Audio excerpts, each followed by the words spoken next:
I'm ready. Give the show a call at 330-821-1310. Good call, Meatball. Watch the Sam Bourquin Show on the AM 1310 Facebook page, the Q92 YouTube page, and on X. This is the Sam Bourquin Show on AM 1310 WDPN. Journalism is getting closer now. He's behind a wall of horses. He's looking for a place to go, and he's got nowhere to go. Oh, he bumped hard with goal-oriented. In the meanwhile, Gosker's winning the race of his life, and Sandman has entered the scene, and he has moved up on the far outside. Journalism is still running on. He's back into second. He might even win it. Here's the wire. Oh, my goodness. Journalism has won the Preakness Stakes in a performance like you read about. Down Wallace. Williams 2-on-1. Caruso throws it down. A right-handed hammer for Alex Caruso. Largest lead of the game. Well, the dreams of a title for the Thunder are still alive. OKC is going to the conference finals. We will see, But from now, next couple of days, there's going to be a lot of beer, probably. Thank you, He's done it again. 4 games in a row. Will Benson has blasted one into the cheap seats. 3 straight against his old club, and he gives the Reds a 2-0 lead. And that coming on another slider. All 3 in this series have come on the same pitch. Oh, boy. Oh, a tough weekend. A tough weekend for our Cleveland Guardians. Great horse race on Saturday. Fantastic golf on Sunday with Scotty Scheffler getting it done. Not a bad weekend, everybody. Welcome into the Sam Bourquin Show. AM 1310 WDPN. Streaming live at AM1310WDPN.com. You can also watch and listen to us do our thing on the Q92 Radio Facebook page and YouTube channel. Sammy B here. Ryan Rainsberg over there. We are both getting over over the last couple of days, but oh my God, but we're feeling better, and I think another day or two we'll be back to close to 100%. I think we feel better. We just don't sound fantastic, which is absolutely perfect for the radio, right? Because you never want to sound good when you're going over the radio. But welcome into the program, everybody. Hope you had a great weekend. Get those phone numbers out there to you, 330-821-1310, 330-821-1310. You can also text the program and do that right now at 330-924-7088. We got a lot of stuff to get to. A lot of stuff to cram in to the next 3 hours. Things are looking really, really good. We're going to catch up with former Massillon Tiger baseball standout, Kent State stud, and now one of the top prospects in the Colorado Rockies organization, Aiden Longwell. Looks like he's going to be able to join us this afternoon around 4:15 or so. I'm going to reach out to Aiden again here in about 10 or 15 minutes, and we're going to try to hook that time up, but we're looking at around 4:15 or so. I didn't want to wake my guy up today. Had an 8-hour bus ride last night. Okay, you got to take these things into consideration. So you got to know it's tough for these minor league guys. Terrible sleep habits, not their fault. Long bus rides. So you kind of just go with the flow, and hopefully Aiden will be ready to rock around 4:15. We're also might be talking to Central Catholic coach Dan Mazzarelli sometime late in the 5 o'clock hour. We will keep you posted on that as well. So where do we begin? With a little bit of breaking news. I think we'll do that. The Philadelphia Eagles are rewarding Nick Sirianni with a long-term contract extension as the head football coach of the Philadelphia Eagles. The Eagles made the announcement earlier today. They didn't give a lot of specifics regarding the extension, but they said it is a long-term deal. And CEO Jeffrey Lurie praised Sirianni for, quote, his authentic style of leadership, among other things. So cool news for the former Mount Union Purple Raider. Coach Sirianni, only 43 years old, getting a long-term contract extension with the Philadelphia Eagles. Now, he was just hired in 2021. We're sitting here at 25, and the owner, Jeffrey Lurie, said, I've seen enough. We're gonna set this guy up for long term. So congratulations, Coach Nick Sirianni, former Purple Raider, doing us proud. Contract extension today with the Philadelphia Eagles. So cool. That was cool. That came up about an hour and a half ago. Saw that coming across the crawl, and I said, hey, we need to mention that today. And that's the first thing we'll do out of the box today. Also, the Guardians are in a big slump. We'll talk about that. NBA Conference Finals are set. Tough luck for the Mount Union Purple Raider baseball team. They did win a playoff game. They won a tournament game this weekend, but it was double elimination. They lost one, then they won one, then they lost the second, so they were out on Saturday. But nothing but praise, nothing but congratulations for Coach Paul Hesse and the Mount Union baseball team. A historic season for the Purple Raiders, and one that they certainly can grow on and grow with over the next several years. Also, we have our Sam Bourquin Show poll question of the day. You can call in, give us your thoughts at 330-821-1310, or you can text them in at 330-924-7088, or drop some comments on the Q92 Radio Facebook and YouTube channel, or our other social media outlets. Today's poll question is, what is the right age for a child to get his driver's license? What's the best age for a child to get their driver's license? 15 years old, 16, 17, or 18? What's the best age for your son, your daughter, to get their driver's license? A, 15 years old, B, 16 years old, C, 17, or D, 18? Now, if I would have had room, which we don't, at X or Twitter, for another, I wanted to put another one in there, which would have been other, because I know some parents don't want their kids to get their driver's license till they're about 21 or 25. But I thought that was, I thought it was a good question to have today, because a lot of the kids are graduating now. Most are 18, some are 17, but they're kind of getting their license. You can get your temp license, 15 and a half? You can actually start driving around if you've got a licensed driver in the car. And I know everybody kind of rushes out and gets their license real quick at 16. Hey, here we go. We're going out, Mom, Dad. We're going here. We're going there. Be careful. So I figured we'll throw that out there today. What's the best age for a young person to get their license? 15 years old, 16, 17, or 18? Saw a movie over the weekend. Rainsburg, you'll be happy to know about this. We went to see Final Destination. Oh boy. On Saturday night at Tinseltown. Very exciting. It was packed. It was absolutely packed in our theater. And I liked it. It was nothing new. The plot is not going to change, okay? If you've seen Final Destination 1, 2, 3, 4, 5, it's the same deal, but things are done just a little differently, and now with a little more, CGI, a little more scare, a little more horror, a little more. So I got to say, I was pleasantly surprised, and I would definitely give that movie a thumbs up. We went to the 7:30 show on Saturday night over at Cinemark, and it was packed. But we enjoyed it. I thought it was really good. I would definitely give it a thumbs up. I would. Have you seen the first 5? Yeah, I'm pretty sure I've seen them all. Okay. Are you going to go see this one or no? Oh, for sure, I'll see it. Oh, yeah. I don't want to spoil it. Yeah, no. But there are some. Well,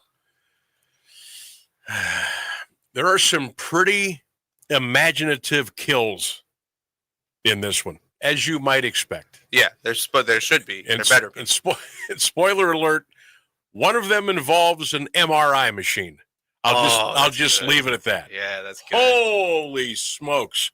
One of one of the all-time classics involves a tanning bed. So. Oh my God! I don't know who dreamt up the MRI kill scene, but that took a lot of imagination. Just let me put it that way. So yeah, that was a good movie. I thoroughly enjoyed it, and I would recommend it as well.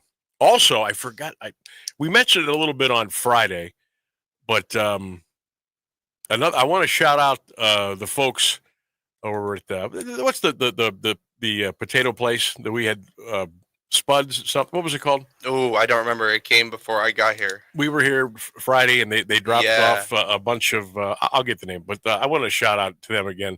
They're kind of having a grand opening today over. It's on Fulton Road across from St. Michael's, and they can do a baked potato up for you any way you can think of. It is awesome. We had a couple of them here on Friday, and I want to shout out that place right across from St. Michael's on Fulton Road. Go in there and check them out. I'll get you the official name here coming up for you here in just a little bit. So I guess we better start with a little bad news, and that's the Cleveland Guardians. Uh-oh. They've lost 4 in a row. They're in a little slump right now. And of course, they had to run into the Cincinnati Reds over the weekend, who had been scuffling a little bit until the Guardians got to town. Your boy, Tito had his guys ready. He had them ready. Swept the Guardians right out of Cincinnati. Reds won yesterday 3-1. They won on Friday, or Saturday, they won 4-1. And then on Friday, they won 5-4. So we did not, World of Spuds. Thank you. That's it. World of Spuds. That's where you got to go check that great food out on Fulton Road across from St. Michael's. Hey, you ask and people, they tell you. I love it. One of the reasons I love this business. You never know who's out there listening. Shout out to Cole. Hope all was well. Where was I? So the Indians. I did it again. Guardians got swept over the weekend. Now, they've got the Minnesota Twins, who, by the way, had just come off of a 13-game winning streak. They lost yesterday, finally. So they're going to look to start up a new streak today. Allen and Ober, the pitching matchup today. So the Guards will have the Twins coming up. Then we go to Detroit. Thursday, Friday, Saturday, Sunday. By the way, Sunday's game is an 11:35 first pitch. So keep that in mind. And you're thinking, ooh, man, that's tough in the division. And then guess what? Oh, the Los Angeles Dodgers. Yeah, they're coming to town. Monday, Tuesday, and Wednesday. So here's what I see. I see a team that has, for some reason, lost their way at the plate. I see a team that has lost their way with runners in scoring position. We left 12 runners in scoring position yesterday. Sometimes that is referred to as a small village. You left on the base paths. They can't get that 2-out hit, or they can't get that hit with 1 out and guys at second and third. I don't know if that is a lack of a clutch gene. I don't know if it is they're not getting the right pitches to hit. Excuse me. I don't know what's going on at the plate. They're going to have to figure that out. But against the Reds, they couldn't get a clutch hit. And when you're leaving 12 guys on base, the other day they left 9 guys on base, and you break the numbers down and say, man, if you just would have got in 20 or 30% of those runners, you would have won the game. And you can say, well, Sam, it's not really that. Well, yes, it is. Yes, it is. If you leave 9 guys on base, if you would have got 1 or 2 of those guys in, you win the game. When you leave 12 guys on base, if you get 3 or 4 in, you win the game. It is just that simple. But you've got to be able to get hits And when the pressure's on a little bit, when there's 1 out or 2 outs, you got to get those guys in. And that does 2 things. It does great things for you because you're putting runs on the board. And when there's 2 outs, you know what it does to the other team? They're like, oh, had that guy down 2 strikes. We had him with 2 outs and we let him off the hook. It changes the trajectory of the game, the ebbs and the flows. 2 out hits in baseball, man, will kill the other team. Kill them. And the Guardians just did not, they just did not perform. And I listened to a couple of the innings in the car yesterday, and the voice of the Guardians, Tom Hamilton, said, even guys like Jose Ramirez are starting to do too much. Jose thinks because he's the face of the franchise, he has to do everything. And some days he does. He has not gotten a lot of help. He hasn't. Manzardo has to step up. Martinez has to step up. Naylor's got to step up. John Kenzie Noel, for the love of Pete. What is he swinging at up there? Nolan Jones. Guardians, by the way, 11-13 on the road this year. Here's another great stat. The Guardians are 17-2 when they score 5 or more runs. 17-2. This team is basically unbeatable if they score 5 or more runs. I don't know what to expect against the Twins. Again, here's a team that's won. They had won 13 in a row before their loss yesterday. They're 9-1 now. They're hitting .260 as a team, but their earned run average 2.20. The Guardians in their last 10, 4-6. They're hitting .218. Their team ERA is 3.72. Now, the good news for the Guardians is Stephen Kwan. He's hitting .311. Got 9 doubles, 4 home runs. He's walked 16 times. He's got 17 RBI. Jose is 14 for 37 with 4 home runs and 7 ribbies. But he's trying to do it all. He's trying to do it all. You got to take some pressure off of that guy.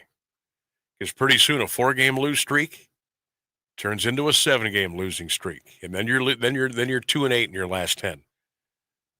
Okay, you don't want this thing to get out of whack. Logan Allen on the mound tonight. Bailey Ober on the mound for the Twins. That is a 7:40 first pitch tonight up at Target Field. We'll take a break. Phones are open 330-821-1310. You can also text the show at 330-924-7088. It's the Sam Bourquin Show. Happy Monday, everybody. 1310 WDPN.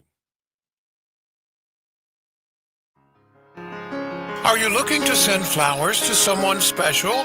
Let DeHoff's Flowers Greenhouse and Landscaping take the hassle out of this beautiful gesture for you. When you order online through national flower dealers, you lose 20 to 30% of your money because it goes to the middleman.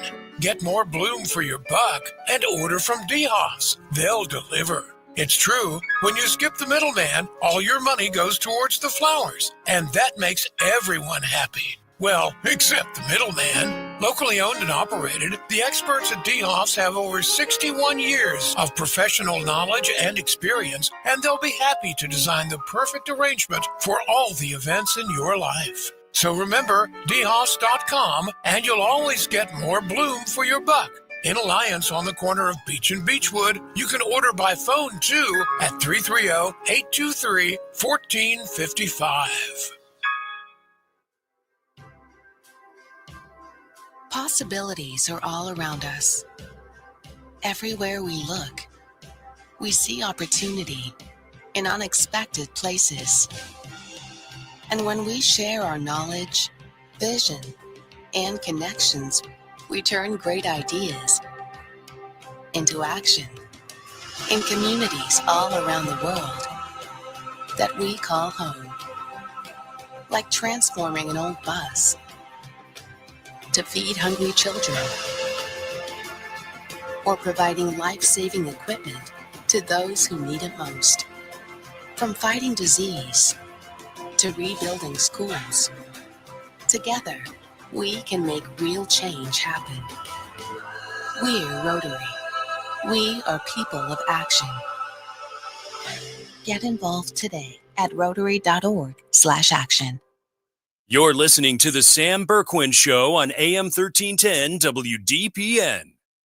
All right, welcome back. We got a couple of minutes before we get you to the bottom of the hour. Also, we're going to hear from Kobe Altman today, general manager of your Cleveland Cavaliers. He had his season-ending press conference with the local media today. We're going to pick up some of that coming up here later on this afternoon.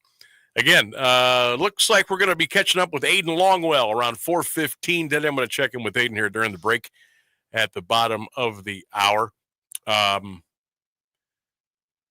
So Guardians and Twins tonight. Then they've got they got a 3-game set with the Twins. They'll play 4 against Detroit, and then they'll play the Dodgers for 3. Don't look now. I'm not trying to throw anybody into a tizzy, but the Guardians are 5.5 games out of first place right now. Just like that, okay? They're 25-21. The Detroit Tigers, 31-16. They are 17-5 at home. They're 14-11 on the road. They lead the Guardians by 5.5. Oof. They lead the Twins by 5.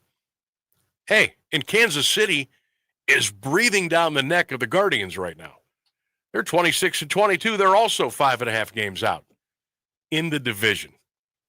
So we'll try to peel back some of the layers of the Guardians and see what's going on there. Phone lines are open for you, 330-821-1310. You can text the show, 330-924-7088. The news is next on 1310. Stay with us. Now, the latest area news on AM 1310 WDPN. Good afternoon. It's 3:30. President Trump says his phone call today with Russian President Vladimir Putin about ending its invasion of Ukraine went very well and that both sides will now start ceasefire talks. More from ABC News White House correspondent Karen Travers. The fact that he didn't say what the conditions would be for a negotiation, that this is something that Russia and Ukraine have to set, I think signals that perhaps this was not the president injecting what he wants to see as part of these conversations right now. We've heard from senior officials that the U.S. had been willing to walk away from this, and the president now saying it's time for these two sides to meet and engage and take over this process. The first few aid trucks have entered Gaza following nearly 3 months of Israel's complete blockade of food, medicine, and other supplies. That's as Israel acknowledges growing pressure from allies, including the United States. 5 trucks carrying baby food and other needed aid entered the territory of over 2 million Palestinians. The UN humanitarian chief today described it as a drop in the ocean of what is urgently needed. The UK, France, and Canada criticized Israel's decision to allow what they described as minimal aid. They're threatening concrete actions, including sanctions for its activities in Gaza and the occupied West Bank. Damage assessments are underway on the Mexican Navy tall ship that hit the Brooklyn Bridge Saturday night, killing 2 crew members. The ship lost power before its masts hit the bridge's main span. There is a major search and rescue case right now off Dumbo between the Brooklyn and Manhattan bridges. It's closed, only utilized for emergency vessels assisting. Marine dispatch that night, courtesy of Broadcastify. Officials say many of the 179 on board have now flown home. Authorities in Ohio say 2 women and a 5-year-old girl were killed after a train struck the family members on a railroad bridge. A 1-year-old girl was rescued and being treated at a hospital. Crews searching the Sandusky River found the 5-year-old's body today near the bridge. Fremont Mayor Denny Sanchez says the family is from Fort Wayne, Indiana, and had been on a fishing trip along the river. He says they were on the bridge Sunday night when the train approached. The mayor says the details of what happened are still under investigation. Sanchez says the bridge is marked with no trespassing signs. It's 63 degrees in Alliance at 3:32. This is WDPN News. I'm Jeff Mears. Here's Mark Johnson's forecast on AM 1310 WDPN. Mostly sunny skies for the remainder of your Monday afternoon with highs around 64. Things will cool off for the evening with mostly clear skies and a low around 42. Tuesday, a chance of afternoon showers with increasingly cloudy skies and a high near 65. That's your WDPN weather. You've always enjoyed an active lifestyle, hiking with family, resort vacations, the occasional trip to the spa, and nights out with friends at your favorite restaurants. You want and need your lifestyle to follow you into your retirement years. Now, imagine a place with peaceful surroundings, resort amenities, and easy access to city life. It's just around the corner at Copeland Oaks. Copeland Oaks has earned a reputation as more than a retirement destination, but also a place to call home. An independent consultant for senior living rated Copeland Oaks with a perfect score, and it's easy to see why. Maintain your lifestyle on the beautiful Copeland Oaks campus with all the amenities you love, and if you need it down the road, assistance is there. Keep living your life to its fullest at Copeland Oaks, your all-inclusive senior living resort. Visit CopelandOaks.com for more information. That's CopelandOaks.com. Music and intelligence for your life. No matter what anybody tells you, words and ideas can change the world. I'm John Tesh, and we couldn't be happier about bringing you intelligence for your life every day. We have a room full of researchers gathering the information and ideas you need to make your life simpler and better, and to make you the smartest person in the room. Join me for Music and Intelligence for Your Life, 10 to 3, Monday through Saturday, only on AM 1310 WDPN. You heard it on the John Tesh Radio Show. This place has a pulse. You hear it in the canopy, feel it in the ground. Life, fully illuminated, engulfs you. From the birds singing in the treetops above to the tiniest insects in the soil below, you take a deep, cleansing breath, filling your lungs with the essence of the forest.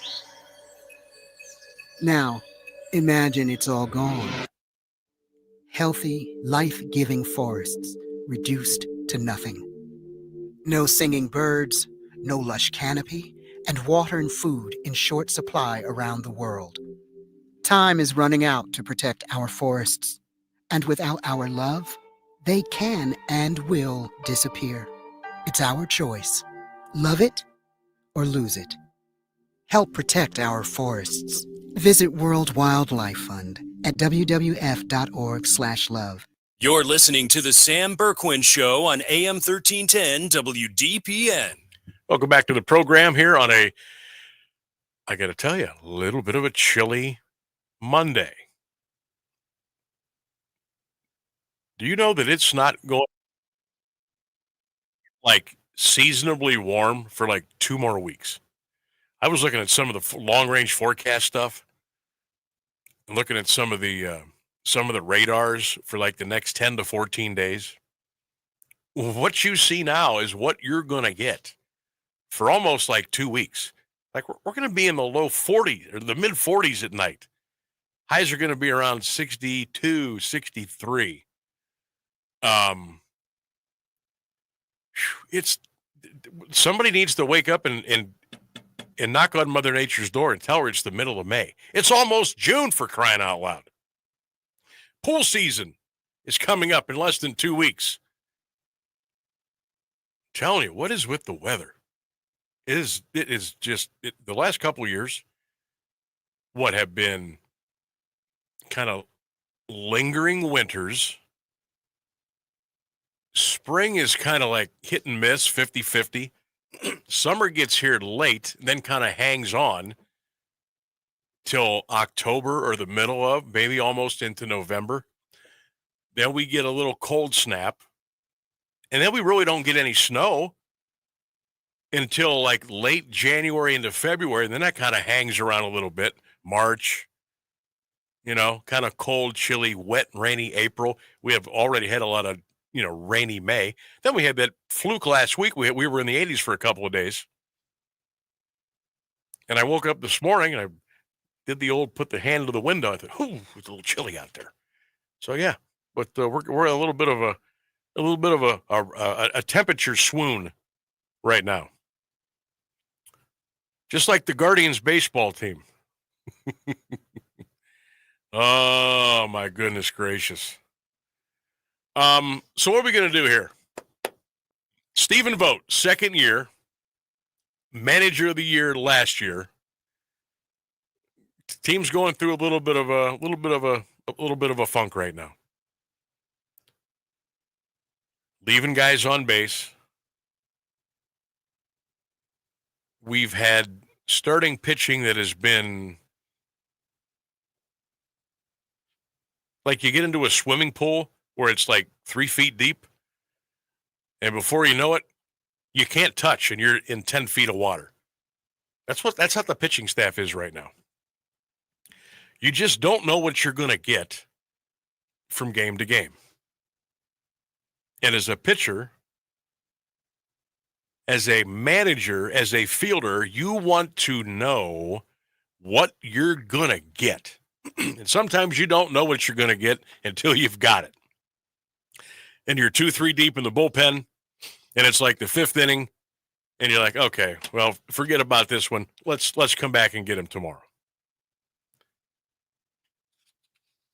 Now, the good news is for the Guardians, they are in a position where they are going to be getting some guys back. Not immediately, but they're going to get some guys that are going to be coming back into the fold. Now, it's going to take a little while for Bieber. It's going to take a little while for Fry.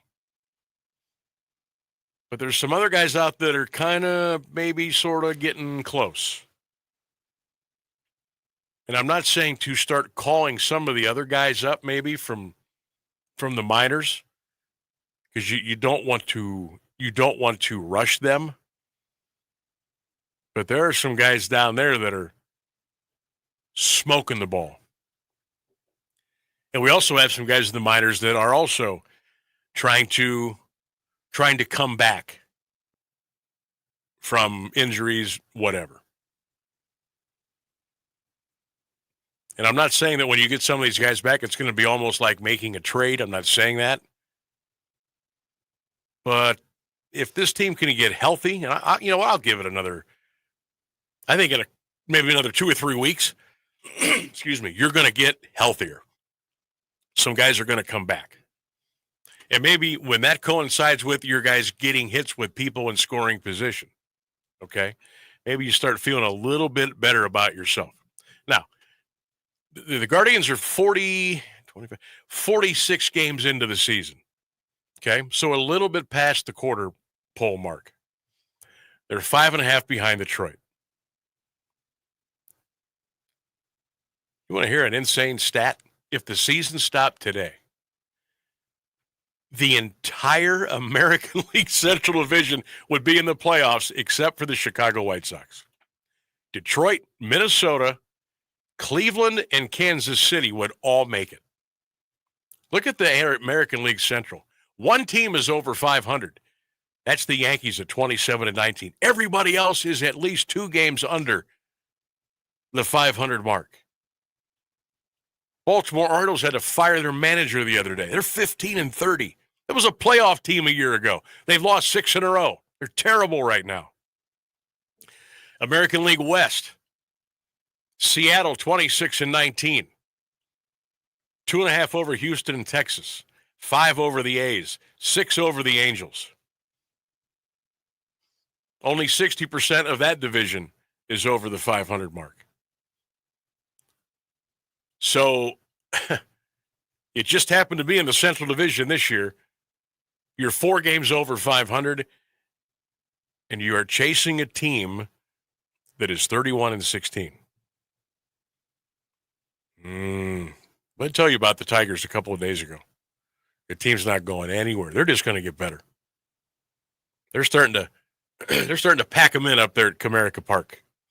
You know, Detroit has been in bad shape in baseball for what seems decades.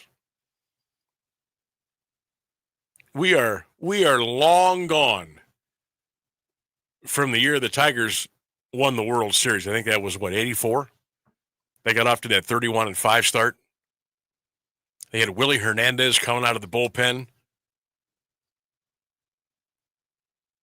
They had, who was the big bopper? Cecil Fielder. They had great pitching. I mean, what did they have? Tramble and Whitaker. I mean, it was Sparky Anderson. They annihilated the Padres in that World Series. It wasn't even close. It's been a long time for Detroit. And they are seizing the moment right now. And if you're the Guardians, man, you don't want to get too much. Like you can't afford. I don't think you can afford to go any more than 8 out, maybe. If you start looking up at the standings and you see Detroit 9 up, 10 up, 10.5 up, that's a wrap. Now, you can always get that wild card, but that's not really the way you want to go, but sometimes that's the way you have to go. But look at that division. Detroit 31-16, Minnesota 26-21, Cleveland 25-21, Kansas City 26-22. Now, the Royals just had lost 2 guys in their starting rotation, so they're going to be down for a little while. Cleveland's got to get a little healthy. They got to knock those guys in the base, and they have to get a little bit better at making the routine play. They have not been making the routine play. So we'll see what Stephen Vogt comes up with. And kind of staying with Detroit, the Tigers, so good at home. What you got to do? You got to win at home. What else you got to do? You got to win the games against the teams you're supposed to beat. Okay? So when you play Baltimore, you got to sweep Baltimore or beat them 3 out of 4 or 2 out of 3. When you play the White Sox, you got to sweep them or go 2 out of 3 or 3 out of 4. When you play, maybe somebody like the Angels, you got to beat them. But they say you got to split with the good guys and you got to beat the bums. That's how it is.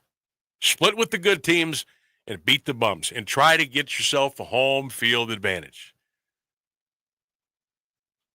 Make it so where opponents don't want to come in and play against you. And just to piggyback off Detroit before we get to the phones at 330-821-1310, how about the resurgence in pro sports for Detroit?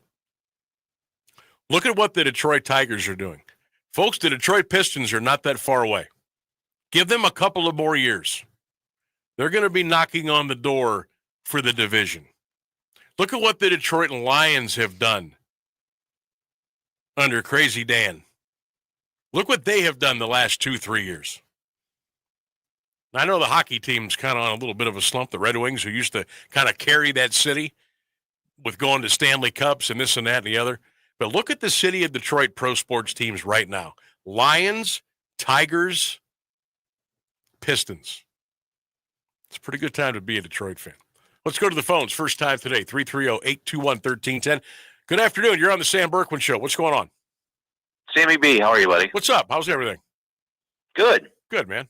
Hey, Jose they've got to get Jose help, period. I mean, plain and simple. I mean, the reason the guy is pressing is he just feels the weight of the world on his shoulders right now. And, he's the guy that everybody looks to. And I think the Naylor thing is really going to come back and bite us a little bit. Because there was that guy that could kind of protect him. And right now we don't have that. Carlos isn't the guy.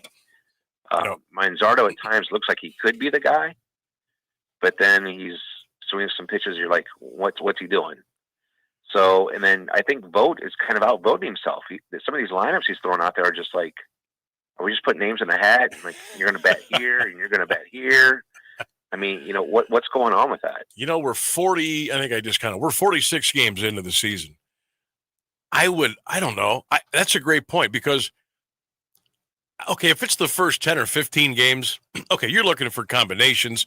You may be playing the lefty-righty thing a little bit more. You might be looking at different guys playing with different guys. I'm okay with that. But when you're almost 50 games into the season, and it's like, okay, well, hey, Johnny, you're going to start today at third. Sammy, you're going to start tomorrow in the outfield. So-and-so, you're going to DH today. But next, I don't know if you can do that the whole season. You've got to, when you go up to make that lineup card, guys kind of need to know pretty much where they're going to be lineup wise and position wise, because they're creatures of habit. They got to get into a groove. You know what I mean? Right. Yeah, and guys get, as silly as it sounds, guys get comfortable hitting. Okay, I know I'm hitting third every day. Exactly. I'm hitting seventh every day. I'm playing third base except for maybe on Sunday because I'm getting a day of rest. Things like that, and it just seems like, Jose's batting second. Okay, well, no, Jose's batting third. Carlos is hitting fourth. Oh, no, Carlos is hitting fifth. Manzardo's hitting fourth. Oh, no, he's hitting sixth. I mean, it's got to be figured out sooner than later, I would think, just to kind of get those guys to get some comfortability about themselves and about the lineup and what's going on. I mean, Jose's got to be your number 3, I think, regardless. Yes, 100% agree. I think, you brought up Josh Naylor, and I was one of the in the camp of, at the end of last year, I was like, you know what, the guy's starting to balloon up a little bit. He looks out of shape. He's not really hitting the way he could be. I don't know if I want to commit to this guy.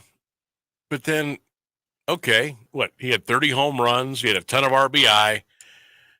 And I think the organization was like, you know what, this guy just doesn't show us the whatever that is that we want to sign up and go long term. And obviously Cleveland's always looking at their how much money they want to spend on somebody.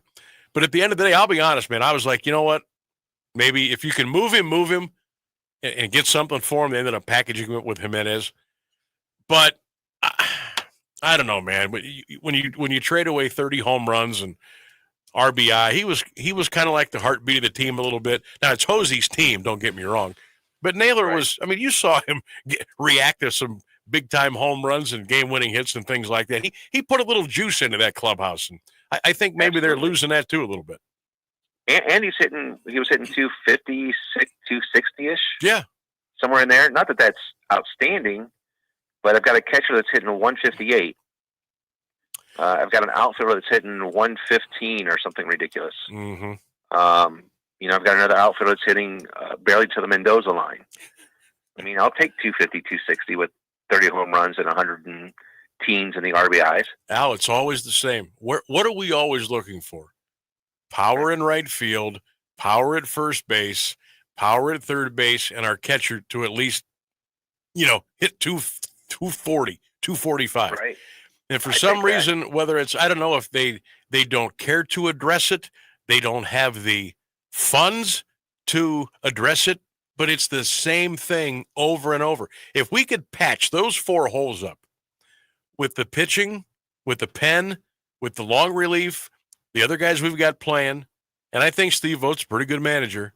I think this team would contend, and not just contend. Contend for an AL championship every year. Sure, absolutely. I believe that. Yeah. And we got a kid down there right now in Columbus, Kafis. Oh. His second stop, he's hitting the cover off the ball. Yeah. Why is he not here? Well, because they don't want to lose a year of service to the team. They can have control over him for another year if you keep him in the minors. That's right. And they did that with Francisco Lindor. They've done it with other guys. They wait and wait and wait, so they have another year of control before they have to start thinking about arbitration, trade, free agency, things like that. Well, they should have done that with John Kenzie. He looks lost. He looks he looks like one of those prototypical home run or just look awful at the plate. Yes, he'll hit one 460 feet, and then he'll strike out 9 out of the next 10 times and leave 8 guys on base. Can't have that at the big league level. You just can't. Absolutely, 100%. And it might be time for old Big Christmas to go back to the North Pole. It might be. It might be. I think they're going to give him time. What else are they going to? Who else are they going to put in there? And Nolan Jones is scuffling too. And the sad part is he had glimpses of where, he's going to turn it around and he's going to be the guy he was the first year he was in Colorado, with the 20-some home runs and a decent average. And then the other times he looks like John Kenzie. Yeah. At the plate. It's rough. It's tough. Alan Akron. The Will Benson thing this weekend hurt. Yeah. Huge. He was he's on fire, and of course he gets on fire as soon as the Guardians come to town. Al, I always appreciate the call, man. Have a great rest of the day. See you, maybe. There he goes. Al in Akron checking in here on the Sam Bourquin Show, 1310 WDPN. We're going to step out 8 minutes until the top of the hour. We are confirmed Colorado Rockies, one of their top prospects, Aiden Longwell, will be joining us at around 4:15 today here on the program. So we'll take a break and come back. Stay with us.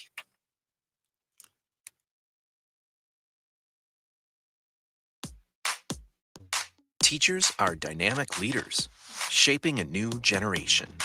They bring a variety of perspectives from diverse backgrounds, innovating how they teach to prepare students for our fast-changing world. Achieving this takes skill and expertise. They're tireless explorers, creatively discovering a universe of solutions, telling stories, experimenting, inspiring, mentoring, connecting cultures, and connecting with each other. Leading by example. Experience the unique joy of helping students thrive. Teaching is a journey that shapes lives. Are you ready to begin? Explore teaching at teach.org, a campaign supported by the U.S. Department of Education, teach.org, and 1 million teachers of color. Imagine home. The smell of coffee, the sound of a lawnmower, the sun's warmth on your face. Free to be yourself, surrounded by love that helps you grow. This is a place to call home. That's an American dream we all deserve. But in 50% of U.S. states, you could legally be denied housing if you are LGBTQ+. Get the facts and hear real stories at lovehasnolabels.com. Brought to you by Love Has No Labels and the Ad Council. I'm a wife and the mother of 2 kids, and I've got a good job. Bye, Mom. See you, Mom. A pretty important job. Because of my family and my job, I really care about this neighborhood. It's a good neighborhood. Yes, there's some crime. And when I drive to work, like now, I realize that some people here don't trust the police.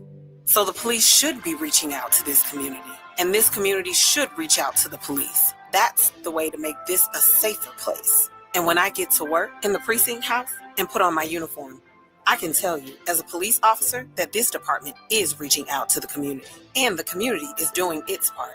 We're building partnerships. This should be happening everywhere. This is how we can all be safer. Get involved. Start the conversation. Start the conversation and help stop crime. To learn the 5 things you can do, go to ncpc.org/preventviolentcrime. A message from the National Crime Prevention Council and the Bureau of Justice Assistance. Day 1, the hardest day. The day you hear, this is a type of blood cancer.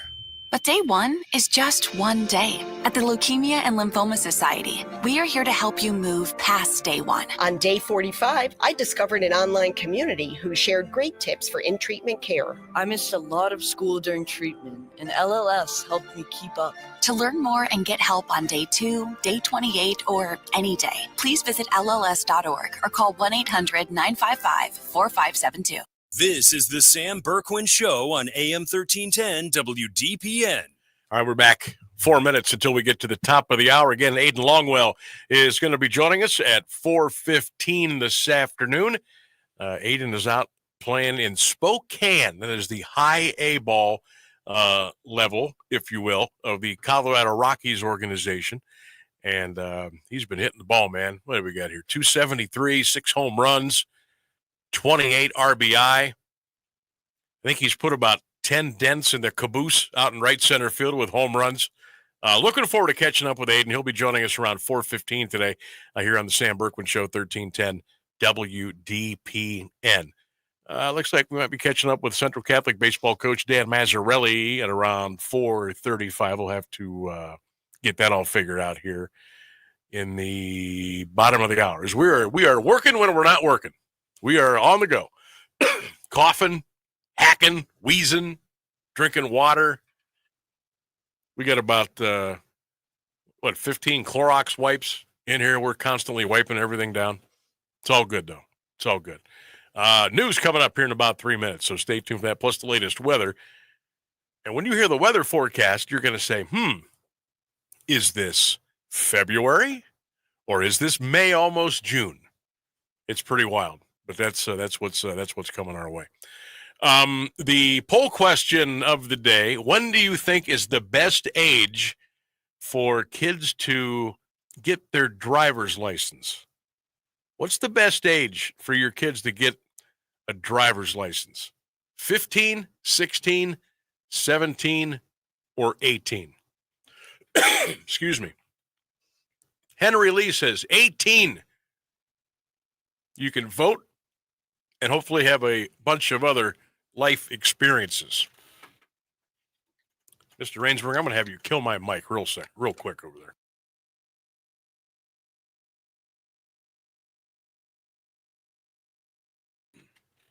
All right.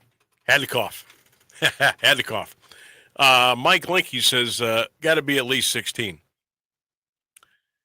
Dino says, if they can work at 16, they should be able to drive at 16. Quit pandering, he says, to all the parents. Doug says 18. Doug Parton. Both of my sons didn't get their license until they were 18. My daughter didn't get it until her sophomore year in college. It has worked out just fine. Zach says 16 should remain the law, but the real answer is at the discretion of the parents. That's a great point right there. Steve Shoemaker says 16 should be fine for most kids. Excuse me. Oh boy, it's going to get ugly in here today. I'm telling you. 16 for most kids, but make sure that it's equal to the behavior at school. Getting in trouble, bad grades, the license gets taken away. Don Thorley, Coach, hope you're doing well. He says 17 years old should be good. Sarah Ann says 18 would work best. Now, our son's 17. He has his license. But you know what? He has absolutely... He could care less if he drives or not. He could care less. Now, we don't have a car for him yet. Maybe that's part of the puzzle. But he has no interest in driving. As long as people are hauling him around, he's good with that. All right, the news is coming up next. Stay with us on 1310 WDPN. An Alliance tradition for over half a century. You can always count on WDPN Alliance. ABC News, I'm Michelle Franzen. The United Nations says the first aid shipments into Gaza have resumed following nearly 3 months of a full blockade imposed by Israel. Israel now focusing on a new plan, it says, to take over Gaza along with food distribution, something the UN rejects. ABC's Tom Sufi Burrich has more. It would be the Israeli military and private companies, American companies, strictly controlling zones where people would be vetted within Gaza to see if they could get access to humanitarian aid. Now, Israel says it is doing this to prevent, quote, aid falling into the hands of Hamas. President Trump announced Ukraine and Russia are set to begin direct talks on a ceasefire deal immediately. It follows separate phone calls today between the president and leaders of both countries. No other details are known. The president this hour holding a signing ceremony for the Take It Down Act, passed by Congress earlier to combat non-consensual deepfakes and revenge porn, an initiative led by First Lady Melania Trump. This is ABC News. Summer is calling, and guess what? Macy's has the answers for every adventure, with new swim trends and sandals to take you from the beach to the beach bar. Plus, linen suits from Tommy Hilfiger and Michael Kors, and dresses from CC to take you from brunch to the dinner party. Even better, get it all for 25 to 60% off at our Memorial Day sale. So wherever this season takes you, make Macy's your first destination. But hurry, the sale starts Wednesday. Savings off sale and already reduced prices. Exclusions apply. Offer not valid in all states or where prohibited by law. Loans are subject to lender approval. See website for details. Honey, the credit card bill came, and we're maxed out. Maxed out cards, rent is due. We just need some extra cash to help us get by. Maybe we should go to 27cash.com. With our bad credit? 27cash.com is one of the largest personal loan networks. They can help people with any type of credit get up to $5,000, and cash can hit our bank account as soon as tomorrow. When you need extra cash, go to 27cash.com. That's 27cash.com. 27cash.com. Now, the latest Alliance area news from Jeff Mears on AM 1310 WDPN.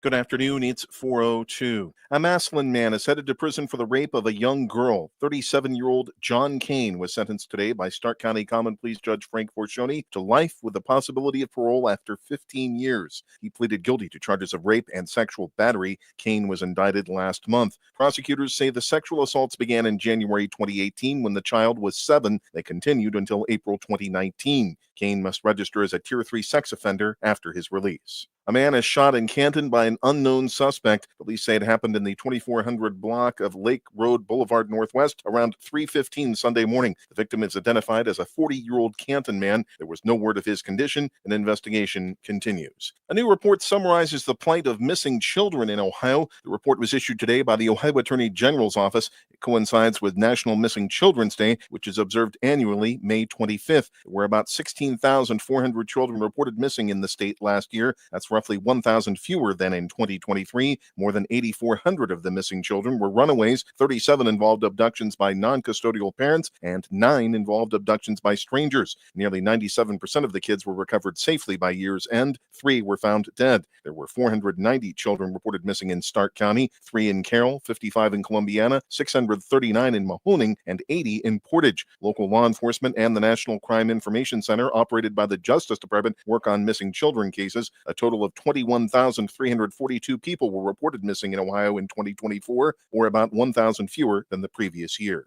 A Louisville man is dead following a crash in Tuscarawas County Friday night. Highway Patrol says 26-year-old Jacob Gord was southbound on Balsley Valley Road in Goshen Township when his vehicle left the roadway, struck a culvert, and overturned multiple times. Gord was not wearing a seatbelt and was ejected from the vehicle. He was pronounced dead at Union Hospital in Dover. The patrol says alcohol and drugs appeared to be a factor in the crash, which is under investigation. The indoor baseball training center at Thurman Munson Memorial Stadium will bear the name of a longtime member of the Canton City Board of Education. The board recently passed a resolution naming the facility the John J.R. Rinaldi Bulldog Baseball Training Center. He is not seeking re-election after nearly 20 years on the board. Rinaldi is credited with revitalizing the former minor league stadium. The Canton McKinley baseball team moved there in 2016 due to construction related to the Hall of Fame Village. The district and the city of Canton approved a 25-year agreement. 5 years later, it gave the district ownership of the stadium and the city 15 unused school properties. Youngstown police are investigating a shooting at a gas station on the city's east side Saturday morning. Officers were called to a McGuffey Road address around 11 a.m. They were flagged down nearby on Berkeley Avenue for a man with a gunshot wound. He was taken to a local hospital. The victim's condition was not available. A female with a gunshot wound was driven to a local hospital in a private vehicle around the same time. No one was injured when shots were fired in a Youngstown neighborhood overnight. WFMJ-TV reports the city's shot spotter system picked up gunfire around 2:40 this morning in the area of Zedeker Street and Cambridge Avenue on the city's south side. Police found no victims or damage at the scene, but did find 60 shell casings in the street and the surrounding area. An investigation is underway. No charges will be filed against police officers who shot a man to death in Portage County last October. An investigation by the Ohio BCI cleared the officers of wrongdoing in the death of 43-year-old Matthew Freese. The man was carrying a knife and axe when he was shot to death on the Portage County hike and bike trail in Ravenna. He had reportedly stabbed a man at a nearby homeless encampment. Portage County prosecutor Connie Lewandowski told Ohio BCI last month the officers responded appropriately. A police chase in Mahoning County ended in Pennsylvania with an injured police officer. WFMJ-TV reports a driver sped past an officer in New Middletown just after 8 p.m. Sunday. The officer began a pursuit that reached speeds of 100 miles per hour and crossed the state line into Lawrence County. The chase ended when the cruiser struck a business at the intersection of Mohawk School Road near the school district's complex. The officer was flown to a Youngstown hospital with broken ribs. The speeding vehicle eluded capture, and the driver is still at large. A Mahoning County judge has ruled in favor of an investor who demanded a company looking to open a refrigerant plant in downtown Youngstown pay him what he is owed. In a court filing Friday, Zoetic Refrigerants was ordered to pay Samuel Orr $65,000 plus interest and court costs. According to a filing from May 6, he was promised stock in the company under payment of a discrete sum. Orr paid the amount, and Zoetic agreed to purchase back that stock under certain terms and conditions. The company was told in March that they had until April 24th to pay back the money, but that never happened. Zoetic planned intent to open a plant that would create 30 jobs. It later stopped all operations and left, citing a security breach. The Trumbull County Coroner's Office has identified a man whose body was found in Southington last week. It was 82-year-old Robert Wolf, who was reported missing in February. Investigators believe he took his own life. A relative found the remains in a garage on Wolf's property Tuesday. It's 63 degrees in Alliance at 4:07. This is the local edition of WDPN News. The forecast is next, a service of Canterbury Villa of Alliance. I'm Jeff Mears. Send your loved ones to a place that cares and a place that they can trust. They'll find a place that feels like home at Canterbury Villa in Alliance. They will provide the highest level of care to their residents when it comes to skilled nursing, rehabilitation, long-term care, and Alzheimer's care. At Canterbury Villa, your loved ones become family. Located on Freshley Avenue, schedule a free visit today by calling 330-821-4000 and ask for Samantha Nutter. At Canterbury Villa, they walk the talk. Meteorologist Mark Johnson has the latest forecast on AM 1310 WDPN. Taking a look at the forecast, mostly sunny skies for what's left of your Monday afternoon and a high near 64. Tonight, mostly clear and cool, a low around 42. Tuesday, a chance of afternoon showers, increasingly cloudy skies and a high near 65. That's your WDPN weather. Are you ready to up your mealtime game with a beautiful new dining suit? How about your movie nights on the couch? Is more comfortable seating on your list this year? Maybe you just need a better night's rest. Whatever the case, when we spend time at home with our families, we all want quality, comfort, and names we can trust. That's why Grove's appliances, furniture sets, and even their mattresses make all the difference. With a beautiful showroom full of ideas and over 700 fabric choices for furniture, you'll be sure to find something that will fit beautifully into your home.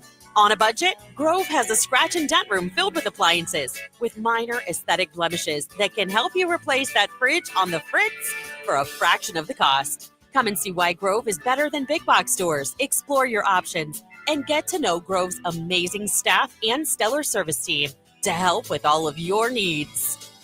Come see us at Grove, where it always feels like home. America, our military is sacrificing for our freedom. So please take time to remember our men and women fighting overseas. This salute courtesy of Diamond in the Rough Property Solutions, serving our community with dependability and excellence. For all of your residential and light commercial remodeling needs, call the professionals at 330-763-0089. 330-763-0089. Diamond in the Rough Property Solutions, reminding everyone to hire smarts, hire a vet. Live from the AM 1310 WDPN studio, it's time for live and local sports talk. It's the Sam Bourquin Show. I'm ready. Give the show a call at 330-821-1310. Good call, meatball. Watch the Sam Bourquin Show on the AM 1310 Facebook page, the Q92 YouTube page, and on X. This is the Sam Bourquin Show on AM 1310 WDPN. Journalism is getting closer now. He's behind a wall of horses. He's looking for a place to go, and he's got nowhere to go. Oh, he bumped hard with goal-oriented. In the meanwhile, Gosker's running the race of his life, and Sandman has entered the scene, and he has moved up on the far outside. Journalism is still running on. He's back into second. He might even win it. Here's the wire. Oh, my goodness. Journalism has won the Preakness Stakes in a performance like you read about. Down Wallace. Williams, 2-on-1. Caruso throws it down. A right-handed hammer for Alex Caruso. Largest lead of the game. Well, the dreams of a title for the Thunder are still alive. OKC is going to the conference finals. We will see, But from now, like next couple of days, there's going to be a lot of beer probably.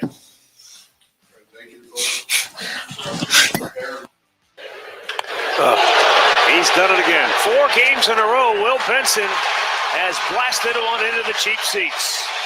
3 straight against his old club, and he gives the Reds a 2-0 lead. And that coming on another slider. All 3 in this series have come on the same pitch. Will the Thrill Benson tearing it up down there in Cincinnati as the Reds beat the Guardians over the weekend. They swept them right out of the Great American Ballpark. Good afternoon, everybody. Welcome into Hour 2 of the Sam Bourquin Show. Welcome to Studio Germs on this Monday between Rainsburg and me. We are polluting a small village in here today, and we got to keep the door closed. So, pray for us. Although I did find out, courtesy of my guy John Bazika, he said, "Did you ever take anything by the name of throat coat?" I said, "No, I never heard of it." He says, "Try it. It'll work wonders for you." So when the show is over, I'm going to head to somewhere and look for that. I guess they have it in a tea and they have a throat lozenger, and I might buy them both and then check them out. So, hey, you learn something. You learn something new every day. You learn something new every day. All right, phone lines are open, 330-821-1310. You can text the show, 330-924-7088. The Guardians coming off a sweep of the Reds. The NBA's got their conference finals ready to roll, Eastern and Western Conference. How about Scotty Scheffler, PGA Tournament Championship winner over the weekend? I want to shout out the Mount Union baseball team. A historic season for the Purple Raiders. They made the regionals this year. They actually hosted, and they got a tournament win, but it was double elimination. They lost their first. They won their second. They lost their third, and their series has come to an end. But congratulations to longtime skipper, Hall of Fame manager of Mount Union, Paul Hesse, and the Purple Raider baseball team for just having one hell of a basketball season this year. Also want to shout out another former Purple Raider, Nick Sirianni, head football coach of the Philadelphia Eagles. He got a nice, long contract extension today from the team. So congratulations to Coach Sirianni. All right, let's talk a little baseball. Let's talk about a young man, Maslin Tiger, Kent State Golden Flash, and he's now a member of the Spokane Indians. That's high-level A baseball. He's one of the top and upcoming prospects for the Colorado Rockies organization. He is on his way. He is on his way, and he's coming up here on the Sam Bourquin Show. Good afternoon to Aiden Longwell, joining us here on 1310 WDPN. Aiden, how you doing, pal? Good, Sam. How you doing? I'm good, man. Hey, I first of all, I want to thank you for taking the time. I know that the sleep schedule and the bus rides, and I know you're not eating surf and turf every night, and I know it's a grind in the minor league, so I appreciate you giving us a couple of minutes today. And so far, so good, man. Congratulations on a tremendous start to the season. I'll read some of your stats here coming up, but how are you feeling right now? Northwest League, you're a long, long way from home, but you are getting it done, my man. Yeah, it's been good. I really enjoyed it so far. Different part of the country, never been up in the Northwest out here, so it's pretty cool to experience some different places. We're in Eugene, Oregon this week, so some pretty sights out there. Got to see the Oregon's football stadium and all that, which was pretty cool. Mm-hmm. Yeah, but I really enjoyed it so far. It's been fun, and like you said, just grinding away here. Did you get over to the Nike store at all?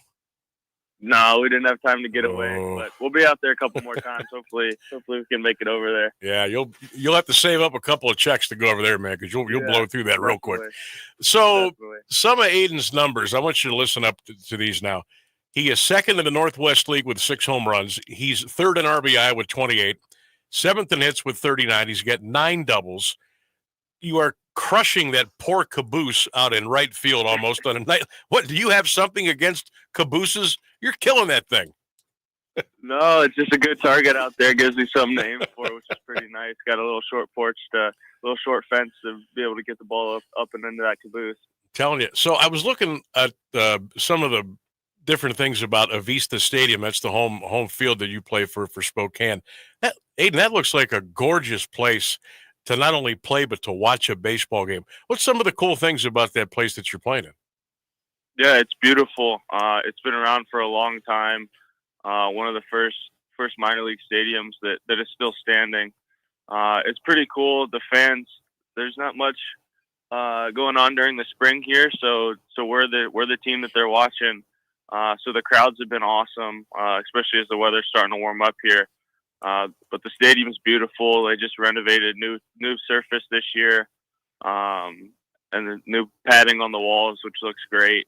They've done a great job of taking care of this place, and it's fun to play here. Yeah, it looks really cool. I know it holds almost 7,000, which was pretty big. So that's cool that you got a nice place to kind of go to work and play your home games in. Aiden Longwell is our guest, former Massillon Tiger, Kent State Golden Flash, and now one of the top prospects in the Colorado Rockies organization. Kind enough to join us today here on 1310 WDPN, the Sam Bourquin Show.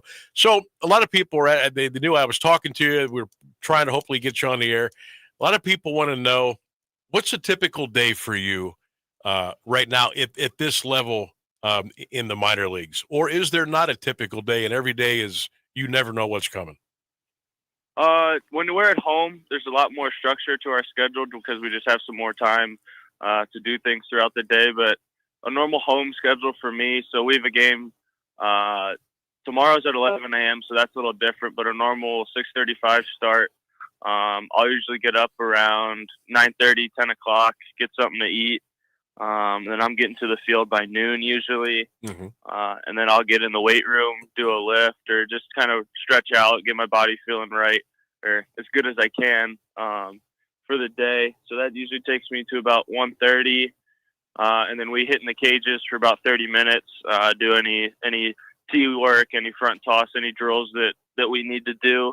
And then we're hitting BP at around 4 o'clock.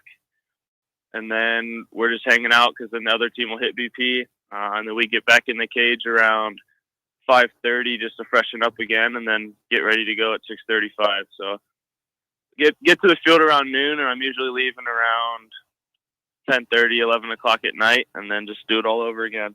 That's a full day, and you gotta eat when you can. You gotta get to sleep when you can, and oh, by the way, you got to keep performing at a high level because obviously you get some big aspirations as you go along. So, Aiden, I got to ask, what are some of the adjustments, even in minor league ball? Never mind the high school to the college. And now, because a lot of folks that may not know, there's low A, middle A, high A, double A, triple A. Then you go to the major leagues. But I bet there's little adjustments you got to make every time that you make the jump, right? Yeah, definitely. The best of the best are making it to each level. So when you go from college to the pros, it's the best player on each college team, and then you have the guys all around the world, especially from the Latin countries, that are the best of the best there that are playing here too. So each step you take, it's the best of the best players in the world. So just being able to compete every day, it's pretty cool. And then in the Northwest League here, we have there's only 6 teams, so you get to learn these pitchers, and they're learning us pretty good too. So you see the same guys over and over. So you got to make some adjustments and understand what they're doing to try to get you out, and how you can plan for their arsenal of what they're throwing, because they're pretty good up here. No doubt about it. Aiden Longwell is our guest, 2023 draft 17th round of the Colorado Rockies, and he is getting it done with the Spokane Indians. And Aiden, kind enough to join us here on the Sam Bourquin Show. So, Aiden, what was spring training like this year for you? I mean, obviously, it's crazy with when you go to camp and you get the big leaguers, AAA, AA, you got everybody, free agents, rookies. It's all under one, but you stuck out, I know, a little bit. I know they've got your eye on you, and they're watching because I think they see stardom, the way you swing the bat, what you bring intangible wise to the field. What was spring training like for you this year? Yeah, it was really good. I made some swing adjustments this off season. Really worked hard to get some more power in my bat and barrel the ball more consistently. So you can do as much as you want in the cages and stuff in the off season, but it doesn't really show until you start facing some live arms. So it's huge for me this spring just to work on that and adjust to the new swing changes that I had made. So it was really good to compete, and was able to play pretty well, and it was really fun. Is it neat to be around guys that are kind of pursuing the same dream and you guys share stories, or you share information with one another to help each other get where you ultimately want to get to? Yeah, definitely. Just competing with these guys every day, we get pretty close, traveling 6-7 hours on a bus once a week. So just being able to share the same experience, like you said, we all have the same common goal to get to the big league. So it's special to help each other out and compete together. There are times when you've got to kind of like give somebody a little extra, pat on the back or pat on the behind if they're going through, a tough streak, a slump, or they're not throwing strikes. And I imagine they kind of do the same thing through you because you're all in it for the one common goal here. But as well as you're fighting for one another, you're fighting for the organization. That's got to be a big help, especially like you being, so far away from home. You're in a time zone 3 hours away. It's kind of your gig, and you got to do what you have to do. Right, definitely. This game is hard, and you got to find people that, like I said, have the same common goal and can fight together and just keep pushing forward because you're going to get knocked down and you're going to have rough weeks, but you just got to forget about and keep playing because at the end of the day, the game's not going to stop, so you just got to keep going and find a way to get it done. Aiden Longwell is our guest on the Sam Bourquin Show. So you had to have an idea, I'm not sure what age, so I'll ask you now, when you thought that this could be a possibility, not just to get to the minor leagues, but maybe make it to the ultimate stop. I can remember watching you hitting in a cage in the middle of December with your dad sitting on a bucket flipping you fungos, and you're just smacking the ball into a net. You worked so hard, tireless work ethic, taking care of yourself, lifting and running. At what point did you feel that this was going to be a big possibility for you? Yeah, I mean, it had been my goal since as long as I can remember to play professional baseball and get to the big leagues. I think the point where it kind of turned for me was it would have been after my sophomore season at Kent State. I played in the Northwoods League, college summer ball league, and really grinded it out there and realized that I'm pretty good and I got a chance to do this thing. And I think that off season really was a big step for me to really grind away and get bigger, get stronger. And I had a great junior year and was able to get drafted, which was pretty cool. But like I said, it's always been my goal. So as far as I can remember, everything has been worked towards this.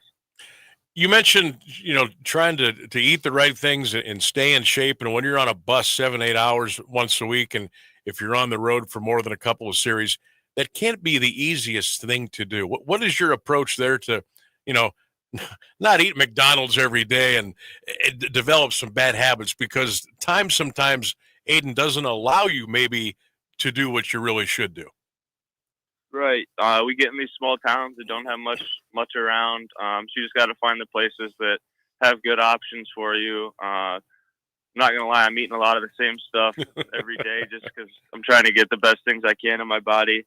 But when I'm on the road, I try to bring some good snacks with me and have some stuff in the hotel so I'm not out trying to get late night McDonald's or whatever. But yeah, just planning ahead and kind of figuring out what's going on and where you're going to be so you have some options. What else do you guys do for fun if you're out there, maybe on a road trip or maybe at home? You're going to be home for a couple series and you got all the work done. You guys, Spokane, what do you catch movies? They got little festivals to go to. What do you get into? Yeah, there's not much going on right now. Once the weather starts to warm up, I think we share the property with, I think it's the county fair. Okay. They're going to start having some stuff going on. They got some car shows and some stuff going on next to our stadium. But I know a lot of guys are out here fishing. I don't fish as much, but there's a river going right on the edge of town that a lot of guys will go to and hang out. But yeah, when I have an off day, I'm just relaxing. I'm not doing anything. Just trying to get my body right for the next week. No doubt. So when you're getting ready to go up to the plate, obviously the mindset's got to be the same every time. But depending on who you're hitting against, a right-hander, left-hander, fastball, the guy's throwing junk up there. What kind of quick reactions are you trying to make at the plate, depending on who you're going against that particular day? Yeah. So luckily, with all the technology and stuff going on nowadays, we have pretty in-depth scouting reports on all the pitchers we see. So before the game, we'll meet as an offense, all the hitters, and we'll talk about the starting pitcher. And then if there's any bullpen guys that we know are going to throw that day, we'll talk about them too, and can learn what they throw, how they approach each guy. So I'm thinking about all that stuff, and then we have an iPad in the dugout that kind of shows some video of the pitcher from his last couple outings. So just being able to check on that stuff, and then going up to the on-deck circle, kind of reading the situation of the game, what the score is, what inning is it, who's on base, and then just basing all that and finding an approach that's going to get the job done for me, and then just walking up to the plate knowing that my mentality is I'm the best player on the field, and I know I'm going to get it done. So that's been a big thing for me. I got to work with Todd Helton. Nice. The summer I got drafted in 23. He was down in Arizona with us, yeah. And he talked about early in his career, the walk from the on-deck circle to home plate. He called that the walk. Uh-huh. He was staring down the pitcher, letting the pitcher know that, hey, I'm coming to the plate. You better know I'm here, and I'm the baddest man on the planet. So kind of taking that into my approach every day, and just knowing that even if it's not true, I'm the best player in my mind on the field that day, and I know I'm going to get it done. And that's the way you got to be. When I pitched, and obviously not at the level you're at, but when I was on the mound, my focus was, hey, that plate's mine, not yours. When you're up at the batting, it's the complete opposite. That's your plate, not the pitcher's, and you're going to take advantage of whatever edge you can get. And you're right. That is the walk from the on-deck circle to the plate. There is so much going on. And what is that, like a 5-second walk? You got to be sharp and on your toes, man. Oh, yeah, definitely. You got to be locked in. You see a lot of young kids will be messing around in the on-deck circle and not paying attention. And I think that's where a lot of players separate themselves, especially at the lower levels, is being able to lock in and be ready for that at-bat, not once you get to the plate trying to focus, but preparing each pitch and being able to learn from the guy in front of you. No doubt. Wayden, I would love to keep you, but I know you got to get some rest. I know you're just getting up and having a little coffee about an hour or so ago. Yeah. We appreciate the time. We're rooting for you. We're so proud of you. Keep up the great work. Enjoy the life. You're living the dream, my man. Keep doing your thing, and we'll catch up with you down the road. Yeah, anytime, Sam. Really appreciate it. You got it, brother. Thank you so much. Aiden Longwell joining us, a member of the Spokane Indians, one of the top prospects in the organization of the Colorado Rockies. Folks, the minor leagues is not easy. It's 8-hour bus rides. It's eating crap food at 3 o'clock in the morning. It's trying to stretch your legs and your back and your neck out after sitting on a bus for 8 hours. It's not easy. You got to love it. Aiden Longwell loves it. And it's not it. I'm not going to give you a date when he's going to be called up to the big leagues. I would never do anything like that. But it's going to happen. It's going to happen. Might not be in a year, might be 2 years, might be 3 years. And Aiden Longwell's the kind of guy, once he gets up there, it's hard to get there. It's harder to stay. Aiden's the kind of guy that when he gets there, there ain't no going back. Once he's there, he's there. And I appreciate him taking the time to talk with us today here on 1310 WDPN. All right, we're going to take a break. When we come back, in about 5 or 6 minutes, Canton Central Catholic manager Dan Mazzarelli will join us here on the Sam Bourquin Show. Stay with us. The weather and news is coming up.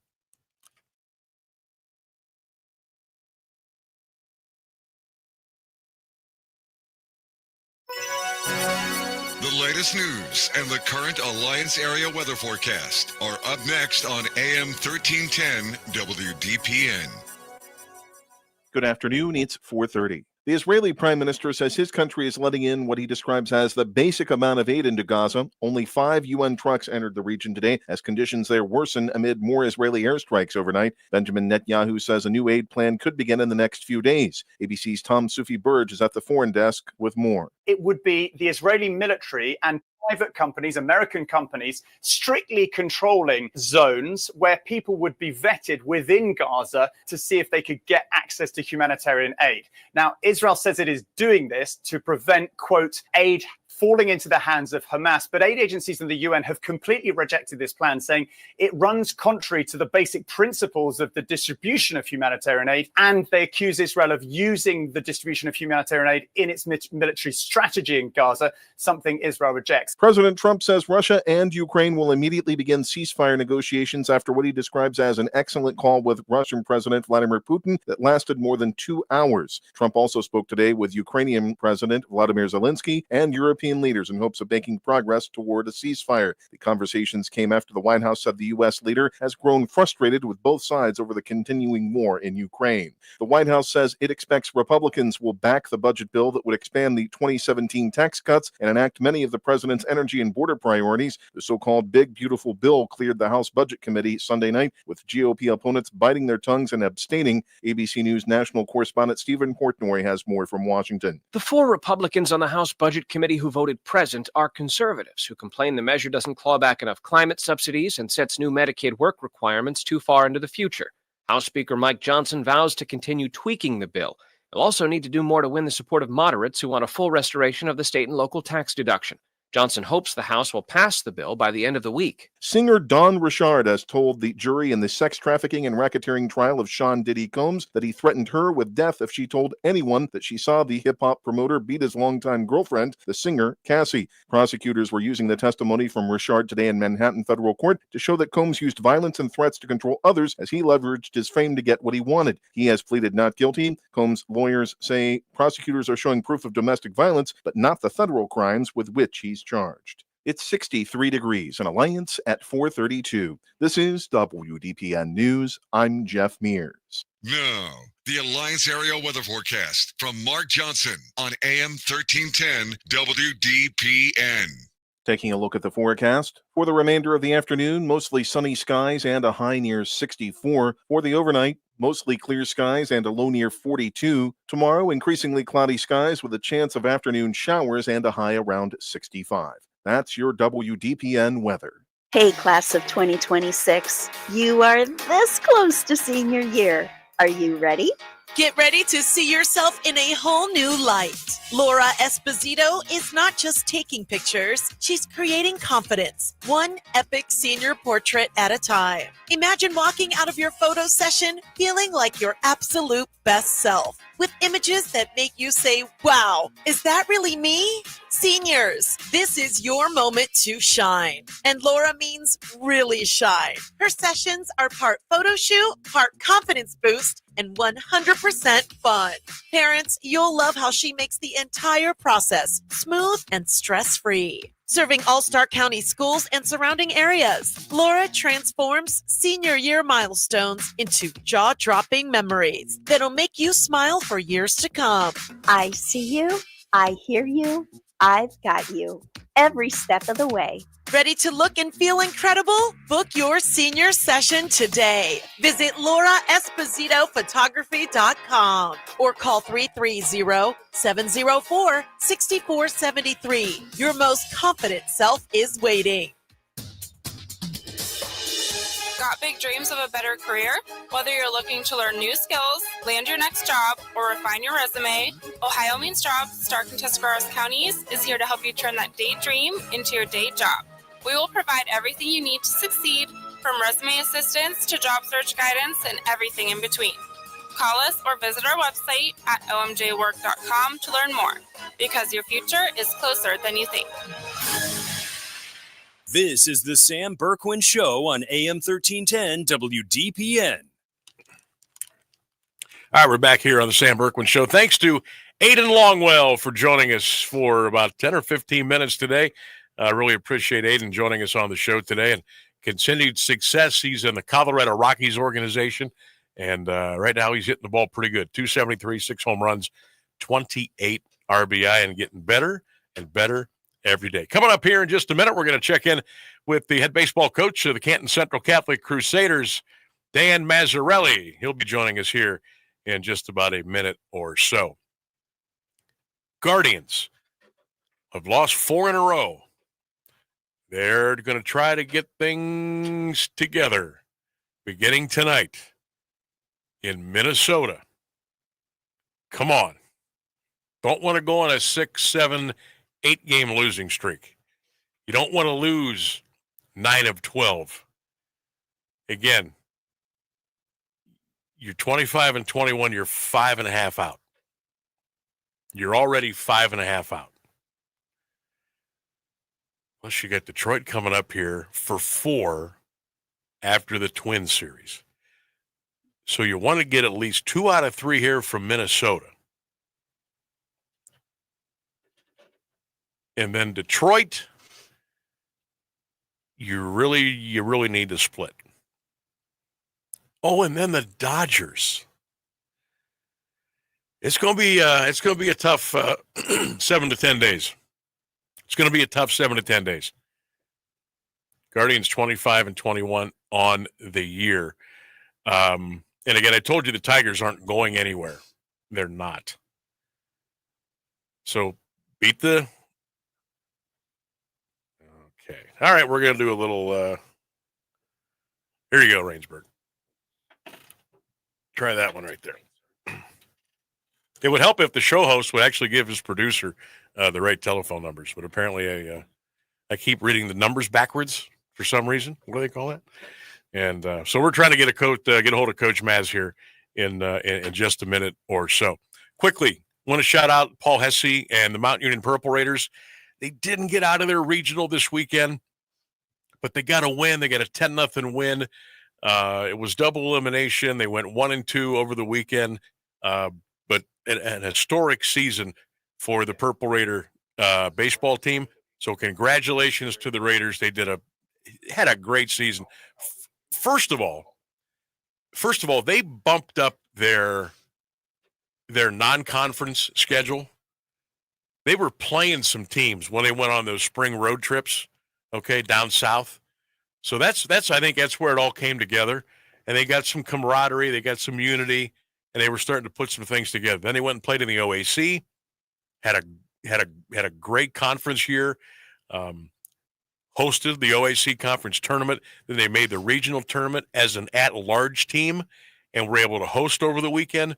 So the Mount Union baseball program is definitely on the rise, and keep your eyes on them. But congrats to Coach Paul Hesse and the staff. They had a great run here in 2025. All right.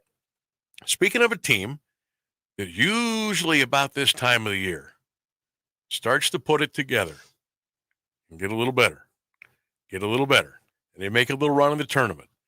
And they're no strangers to district championships, regional championships, or state championships. Let's check in with the head coach, the skipper of the Canton Central Catholic Crusader baseball team, our guy, Dan Mazzarelli, joining us here on 1310 WDPN and the Sam Bourquin Show. Maz, how you doing, pal?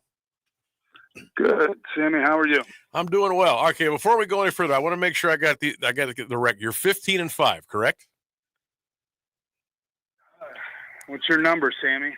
Well, I never got 16-5. Ah, okay.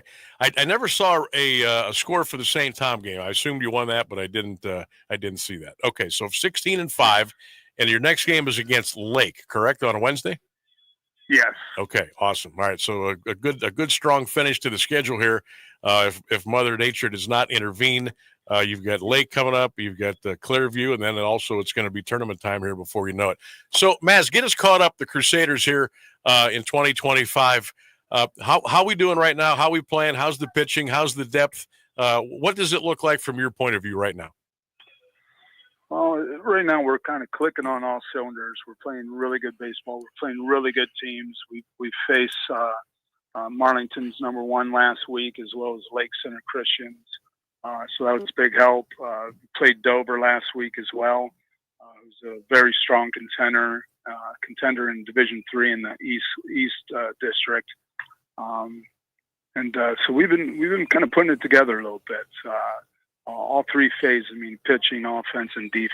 So we've been pretty happy with the execution of the players and how they developed and grown as a team through the season.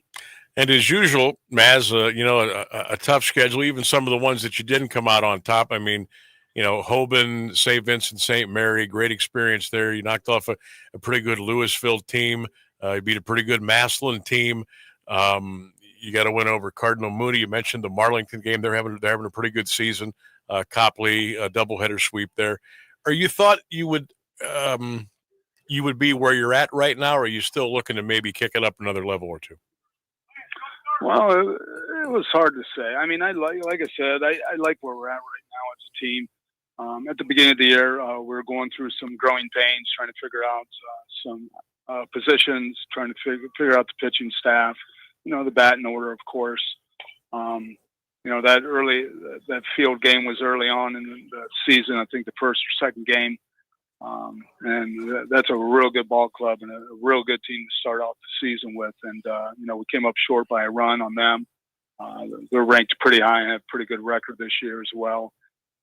But we had a few bumps, to get rolling a little bit. And then after about 2 weeks, 3 weeks in, we started getting the flow, starting to get able to play some games back to back, which really helps.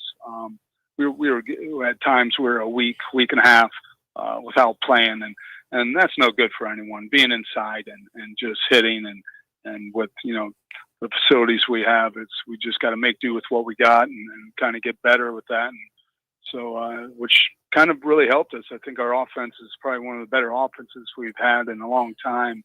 And that probably has to do with most of our practices have been all hitting. So it is what it is, and you deal with what you got, and we're pretty happy with the offensive side right now, what we're doing.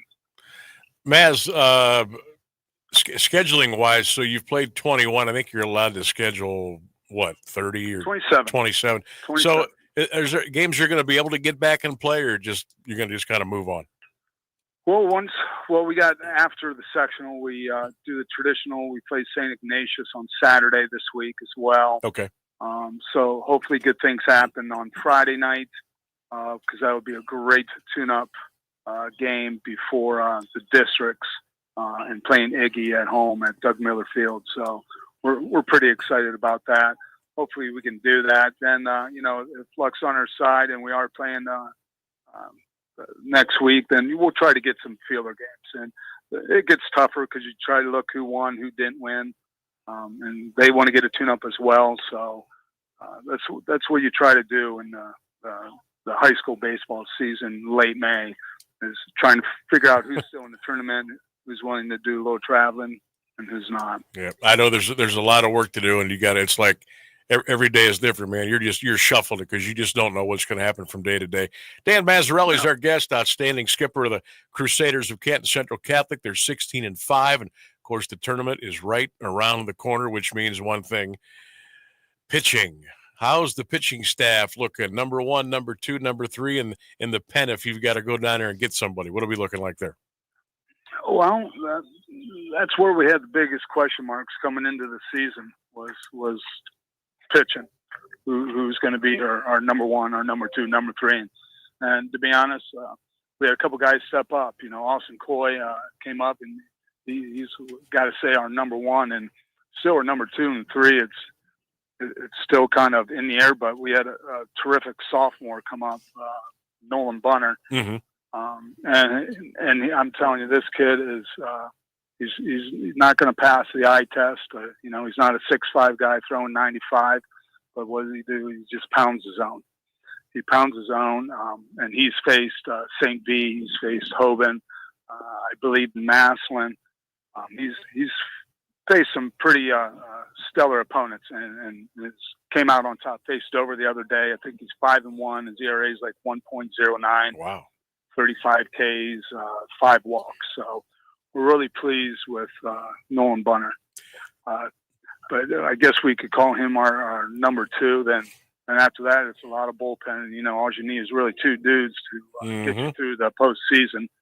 And those are probably our top 2. We had an injury with Noah Barberi about 2 weeks ago with a hamstring. He was getting a lot of innings at the beginning of the year, and now it's kind of out of the bullpen with him. So it's, Lance Velasquez out of the bullpen as well. He's a junior that started out JV. He was out for a full season due to injuries. Didn't play at all this summer. We started him out at the JV level for the first 2-3 weeks, and then he came up on varsity to pitch for us, and he stayed up here with us the rest of the year. So the bullpen's been pretty strong for us, and we're pleasantly pleased with what we had, with what we were coming in, what we were going to do, and it's been a delight to watch these guys shine and go out on the hill and throw the ball. You mentioned Nolan Bunner, Maz. Was he a guy that you had your eyes on him at some point, or did he just completely come out of nowhere? Being a sophomore, and the beauty of it, his travel ball team is Nash Factory at my brother's baseball school, and he plays for my brother. And he told me this summer, and he is blossom. I mean, he grew about 3 to 4 inches. Got rid of that baby fat. He said, Dan, you're going to like him because he pounds his own. He throws strikes. And so he kind of said he's sort of like an Andrew Hallis. I remember him from the 2019 club, graduating 20 for us.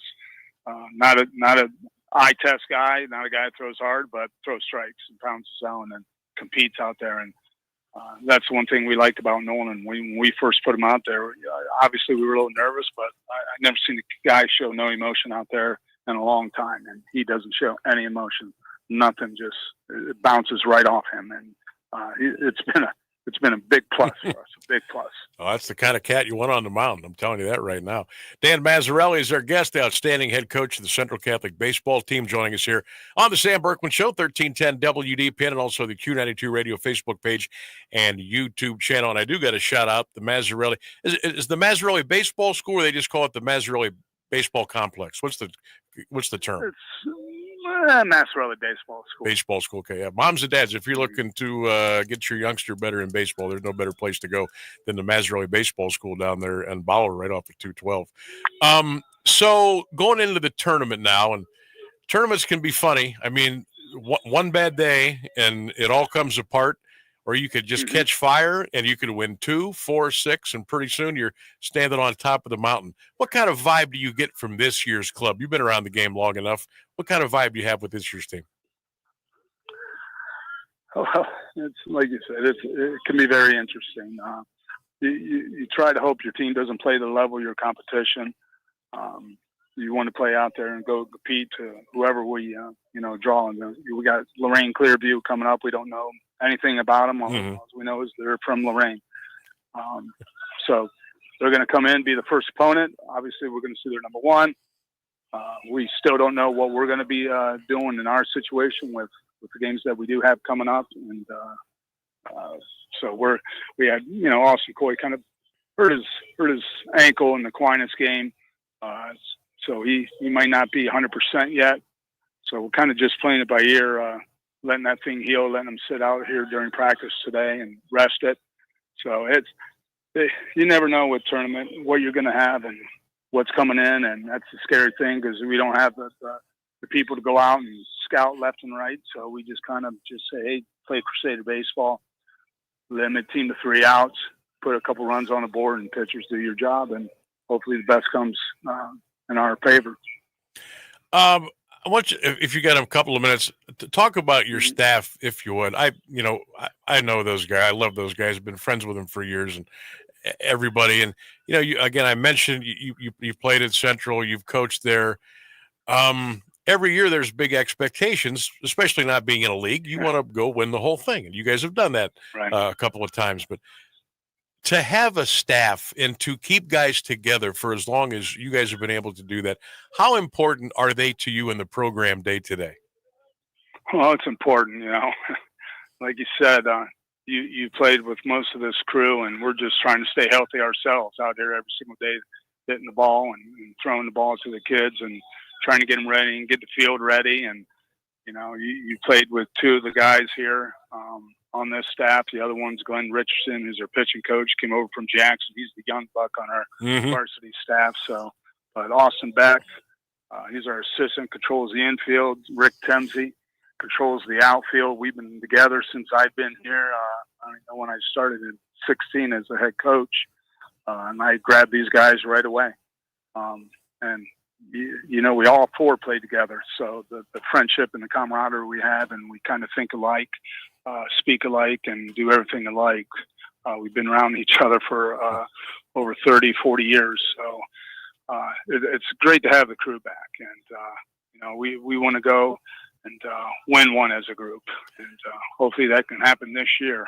And our younger staff, all Central grads, with Austin Beck leading the JV team. He graduated in 20.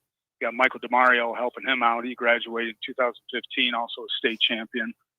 And then Ethan Light is a volunteer assistant, helping the JV and the freshman team. And he was a 21 or 22 grad, I believe. So they're all Central here, so they know what expected. like you said, there's always seems like there's a bullseye on us. So we want to make sure that the programs run solid, the same way that we've been taught by the legendary Doug Miller, and that's why this field is named after him. I mean, we all came through the Doug Miller eras, and it's been a pleasure, and we want to keep that tradition that he started here and keep it alive, and having Crusaders coaching these guys the right way and keeping the tradition up is what we try to do and instill in these guys. No doubt. Canton Central Catholic baseball skipper Dan Mazzarelli, our guest here on the Sam Bourquin Show, 1310 WDPN. You mentioned you've been at this for a while. You've been playing for a long time. You've been coaching for a long time. Is it still as much fun as it was? Everything but working on the field, Sam. I got to tell you, I try to get out to a couple games a year. I wish I could get out to more, but Mother Nature and life just kind of gets in the way. But I do. Every time I go out, Maz has got the work boots on. He's on the tractor lining the field. He's shoveling. He's raking. He's putting down lime for the baselines. I mean, you're all in, man. God love you, because I don't know if I can do that. I mean, you're out there, you're doing everything. You're doing everything, and I commend you for it, because that's not easy to do. It isn't. No, it's not. Not in high school baseball. But hey, it's you're in it because you love to do it. You've got the heart, and like I said, you got a great bunch of guys around you. Well, Maz, I appreciate you taking the time. Good luck against Lake. Obviously, get that first tournament game, and then you can take it one at a time from there. Stay healthy, and all the best, and thanks for coming on today. I appreciate it. I appreciate you having me, Sam. You got it. Dan Mazzarelli, head baseball coach of the Crusaders of Central Catholic. They are 16-5 and looking to make another long tournament run here in 2025. 7 minutes until the top of the hour. Lines have become open. 330-821-1310. You can always text the show at 330-924-7088. And also, don't forget, like, share, comment on, interact with us on all of our social media platforms on 1310 WDPN, also Q92 Radio Sports. We're here for you, and we're looking forward to being with you for a long, long time to come. Stay with us. More to come on the Sam Bourquin Show. Teachers are dynamic leaders shaping a new generation. They bring a variety of perspectives from diverse backgrounds, innovating how they teach to prepare students for our fast-changing world. They're skilled experts, discovering a universe of solutions, telling stories, inspiring, mentoring, connecting cultures, leading by example. Teaching is a journey that shapes lives. Are you ready? Explore teaching at teach.org, supported by the U.S. Department of Education and 1 million teachers of color. When I grow up, I want to be a teacher. Because when I'm a teacher, I can help kids to learn and chase their dreams. PI, a defect of the immune system, affects millions of children. Early and accurate diagnosis and treatment give children like Sam a chance to achieve their dreams. It takes a lot of caring teachers to make school fun. It took a lot of caring people to keep my dream alive. And now, because of them, I can be head of the class. For more information, visit the Jeffrey Modell Foundation at info4pi.org. Get on board. The water is open. It's time to go boating and fishing and leave stress in our wake. Feel the wind as we ride and a fish on the line. Reel in our first catch and feel the sun at our backs. It's get out on the water season. It's time to get on board. Find out where to get on board near you. Visit Take Me Fishing and Discover Boating to learn more. And please recreate responsibly. Get on board. Get on board. This is the Sam Bourquin Show on AM 1310 WDPN. All right, I'm trying to get my headphones on here. Here we go. Welcome back to the Sam Bourquin Show. We got a couple of minutes before we get you to the top of the hour. Thanks to Aiden Longwell, top prospect, one of the top prospects in the Colorado Rockies organization, for joining us. And, of course, Dan Mazzarelli, head baseball coach of Central Catholic, for joining us on the show today. Both good guys, and both doing really, really, really well, and nothing but the best ahead for both. Official. The Browns have officially signed Shedeur Sanders to the 4-year, $4.6 million contract. That's just a rite of passage. There's no haggling. You get drafted where you get drafted, and that's your slot as far as money goes, and that's the deal for Shedeur. All right. Also, our Sam Bourquin Show poll question of the day. You can check that out on Facebook or on X. Be sure, again, to check out all of our social media platforms between AM 1310 WDPN and Q92 Radio and Q92 Radio Sports. At what age is the best for your kids to get their driver's license? What's the best age for them to obtain their driver's license? Tom says age 40. Carl says 18. Jim says 16. Richard says 18, Sammy. Sarah Ann says 18. Mike says 16, but keep your eyes on their grades and their friends. Oh, that is great. That is great. I was talking about my son earlier. He is 17. He's going to be 18 here at the end of June. He's had his license, but he could care less. He could care less about driving. I don't know if I should be worried about that because there's no like, hey, I want to go somewhere. Get me a car. Can I borrow the car? Nothing. That's crazy. But I was kind of the same way. I waited. I was darn near 18. I might have been 19 by the time I got my license. Now, it didn't help that I failed the first time that I took it. But still, I wasn't like in this crazy mad hurry to get my license and start shelling out for gas and paying for car insurance and just worrying every time. You know how parents, you know how worried you get the first time your son or daughter gets into a car and goes off somewhere by themselves, even if it's up the road to get gas or to go pick up fast food or to go to the mall. And then they start, what? Picking up Johnny and Susie, and then they go for a ride, and then they go to a game, or they go to a concert, or they go to somebody else's. Then you start worrying. And that's just during the day. And then they go out at night. And you're like, okay, when are you getting home? What time should I expect you? Where are you going to be? How long are you going to be? Who are you going to with? All that stuff. Who are you going to be hanging out with? Then you start worrying about that stuff as well.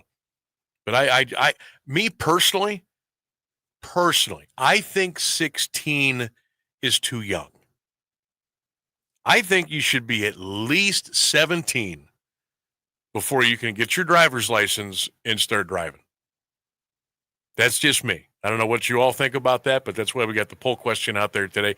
What's the best age for kids to get their driver's license? Check us out, Facebook, X, and drop us a line, or you can give us a ring, too, at 330-821-1310. All right, big news and big weather coming your way, and then one more big hour to go here on the Sam Bourquin Show. Hang out with us, everybody. 1310 WDPN.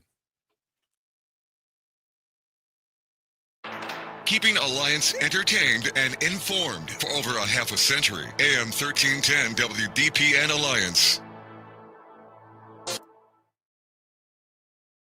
ABC News, I'm Michelle Franzen. The phone call between President Trump and Russia's leader Vladimir Putin lasted more than 2 hours. Talks focusing on ending the war with Ukraine. The president also spoke with Ukraine's President Zelensky at a signing event in the Rose Garden today. The president says both Russia and Ukraine are now set to begin talks immediately on a ceasefire. We also spoke to the heads of most of the European nations, and we're trying to get that whole thing wrapped up. What a shame that it ever started in the first place. Ukraine's leader says he would like talks to also include the U.S., European countries, and Great Britain.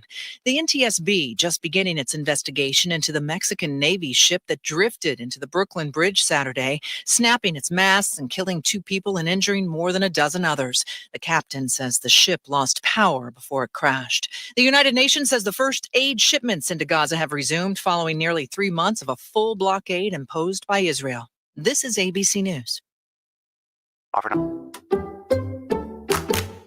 Allstate knows your home means everything to you, and you'll do anything to protect it.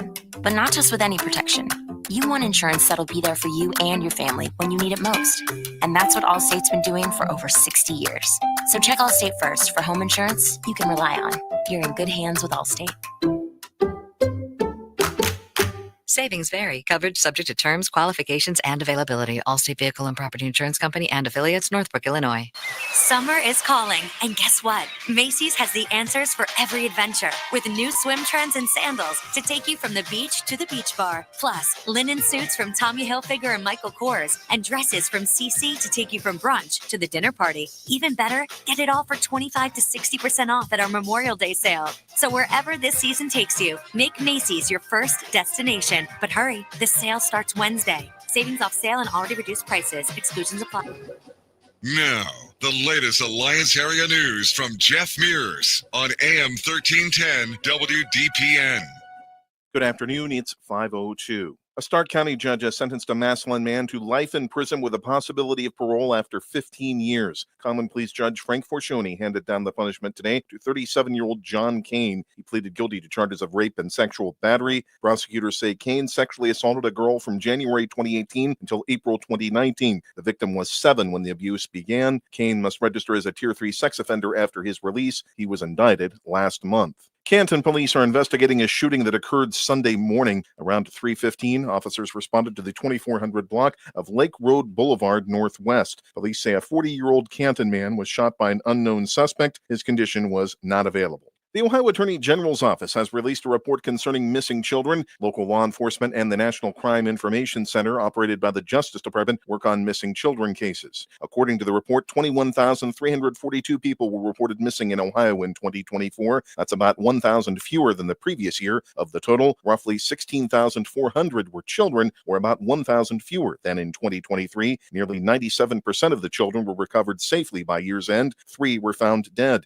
More than 8,400 of the missing children were runaways. 37 involved abductions by non-custodial parents, and 9 involved abductions by strangers. There were 490 children reported missing in Stark County, 3 in Carroll, 55 in Columbiana, 639 in Mahoning, and 80 in Portage. The report coincides with National Missing Children's Day, which is observed annually May 25th. Longtime Canton City Board of Education member John Rinaldi will soon have a permanent reminder of his service. The indoor baseball training facility at Thurman Munson Memorial Stadium will be known as the John J.R. Rinaldi Bulldog Baseball Training Center. The board approved a resolution for the naming last week. The Canton-McKinley baseball team moved to the stadium in 2016 due to construction related to the Hall of Fame Village. Rinaldi is credited with revitalizing the former minor league ballpark. Under a 25-year agreement approved in 2021, the district gave the city of Canton ownership of 15 unused school properties, and the district assumed ownership of the stadium. Rinaldi is not seeking re-election after nearly 20 years on the board. A one-vehicle crash in Tuscarawas County killed a Louisville man. Highway Patrol is investigating the wreck on Baltsley Valley Road in Goshen Township Friday night.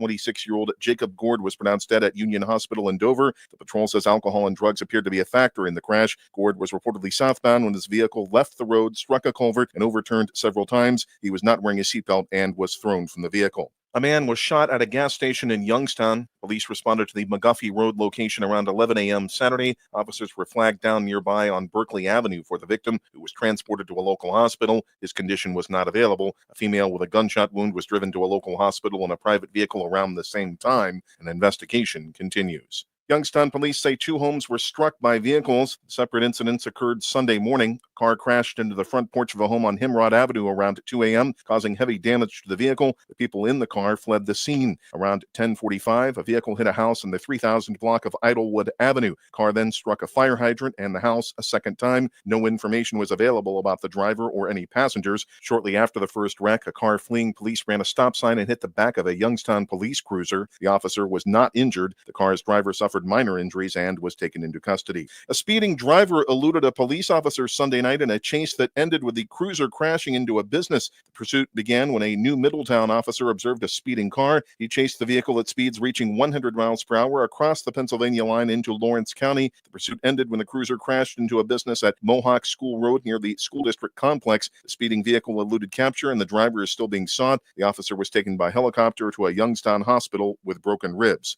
An investigation has cleared 2 police officers of wrongdoing in the shooting death of a man on the Portage County hike and bike trail in Ravenna. 43-year-old Matthew Fries had reportedly stabbed a man at a nearby homeless encampment October 22nd. He reportedly was carrying a knife and axe when approached by officers who fired when Fries ignored orders to stop and drop his weapons. Portage County prosecutor Connie Lewandowski wrote last month after reviewing the results of an investigation by the Ohio BCI, the officers responded appropriately. A company has been ordered by a Mahoning County judge to pay an investor what he is owed after he demanded the money. In a court filing from May 6th, Samuel Orr was promised stock in Zoetic refrigerants under payment of a discrete sum. He paid the amount, and the company agreed to purchase back the stock under certain terms and conditions. Zoetic was told in March that they had until April 24th to pay back the money. They never made the payment. In a court filing Friday, the company was told to pay Orr $65,000 plus interest and court costs. Zoetic planned to open a refrigerant plant in downtown Youngstown, creating 30 jobs. Zoetic later stopped all operations and left the city. They cited a security breach. The remains found last week in Southington have been identified as a man who was reported missing in February. The Trumbull County Coroner's Office confirmed the identity of 82-year-old Robert Wolf. A relative found his body in a garage on Wolf's property Tuesday.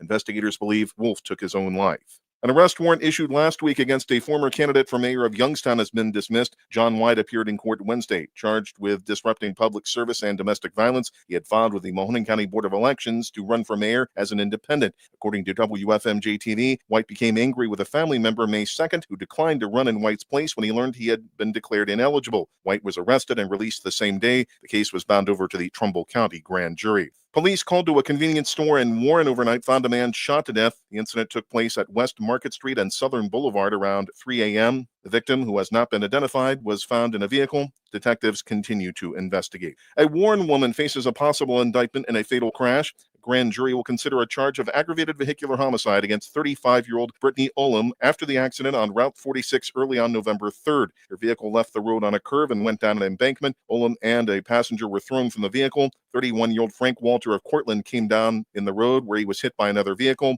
He was pronounced dead at the scene. Olam's blood alcohol level was 0.34. Blood tests reportedly indicated the presence of prescription drugs. Olam suffered serious injuries in the accident. Authorities in Fremont say 2 women and a 5-year-old girl were killed after a train struck the family members on a railroad bridge. A 1-year-old girl was rescued and is being treated at a hospital. Crews scouring the Sandusky River found the 5-year-old's body today near the bridge. Mayor Danny Sanchez says the family from Fort Wayne, Indiana, had been on a fishing trip along the river. He says they were on the bridge Sunday night when the train approached. The mayor says the details of what happened are still under investigation. He says the bridge is marked with no trespassing signs. Former Olympic wrestling gold medalist Kyle Snyder has pleaded guilty to disorderly conduct after being arrested in a prostitution sting. Snyder is one of the most successful wrestlers in U.S. history. He was initially charged with engaging in prostitution following his May 9th arrest at a motel in Columbus. After his guilty plea today, a judge ordered Snyder to pay a $250 fine. Snyder says he has already completed a one-day program for people accused of solicitation. He says he has learned a lot about himself and that he plans on making better decisions.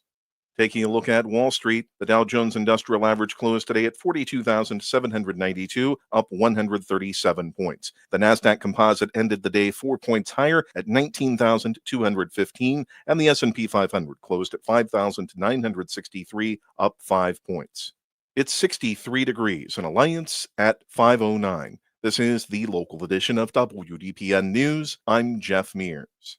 Here's Mark Johnson's forecast on AM 1310 WDPN. Mostly sunny skies for the remainder of your Monday afternoon with highs around 64. Things will cool off for the evening with mostly clear skies and a low around 42. Tuesday, a chance of afternoon showers with increasingly cloudy skies and a high near 65. That's your WDPN weather. Do you have trouble getting in and out of the bathtub? Are you afraid you'll slip and fall entering or exiting a tub? Safe Step walk-in tubs can transform your bathtub from an area of concern to a calming refuge. Call them today at 1-800-498-2098 and save $1,600. Safe Step walk-in tubs and showers are proudly made in Tennessee and offer an ultra-low step-in, avoiding that difficult climb over a traditional bathtub wall. They also offer a variety of therapeutic benefits that may help soothe your aching muscles and joints, increasing your mobility, boosting your energy, and improving your sleep. Safe Step walk-in tubs are designed to easily fit your existing tub space and are often installed in as little as one day. Just dial 1-800-498-2098 today to save $1,600 and receive a free shower package. That's 1-800-498-2098 for a free no-obligation consultation and to save $1,600. Safe Step walk-in tubs. Safety never felt so good. Live from the AM 1310 WDPN studio, it's time for live and local sports talk. It's the Sam Bourquin Show. I'm ready. Give the show a call at 330-821-1310. Good call, meatball. Watch the Sam Bourquin Show on the AM 1310 Facebook page, the Q92 YouTube page, and on X. This is the Sam Bourquin Show on AM 1310 WDPN. Journalism is getting closer now. He's behind a wall of horses. He's looking for a place to go, and he's got nowhere to go. Oh, he bumped hard with Gloriated. In the meanwhile, Gosker's running the race of his life, and Sandman has entered the scene, and he has moved up on the far outside. Journalism is still running on. He's back into second. He might even win it. Here's the wire. Oh, my goodness. Journalism has won the Break the Stakes in a performance like you read about. Down Wallace. Williams 2-on-1. Caruso throws it down. A right-handed hammer for Alex Caruso. Largest lead of the game. Well, the dreams of a title for the Thunder are still alive. OKC is going to the conference finals. We will see, But from now, like next couple of days, it's going to be a lot of beer probably.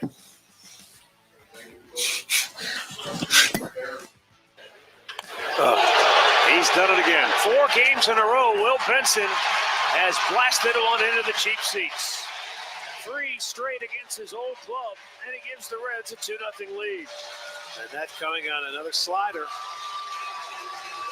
All 3 in this series have come on the same pitch. And we're back. Hour number 3 of the Sam Bourquin Get Together here on 1310 WDPN. Don't forget you can listen to us on the WDPN Twitter page, Facebook page, also Q92 Radio, Facebook page, and YouTube channel. Welcome in, everybody. We're starting to clear out the germs here a little bit, little by little. Myself, my producer extraordinaire, Ryan Rainsberg, getting over some cold symptoms from over the weekend, but we're feeling much better today, and hopefully we'll sound a lot better, hopefully by tomorrow. It's a little spring cold. Oh, is that what? You know what? Yeah. Mostly I get one every year, and it's usually this time of the year. And I don't know if it's weather related. One day it's 82, the next day it's 49. Whatever it is, but I get usually when I get the first spring cold it's usually a bad one. This one wasn't awful, but I've had some over the years. It's like, man alive, it's like a week, But and the weather's getting nice. You want to be out, you want to be doing things, and you just feel like But we're feeling better. Phone lines are open. Jump on today, 821-1310. That's 330-821-1310. You should have that in your phone already.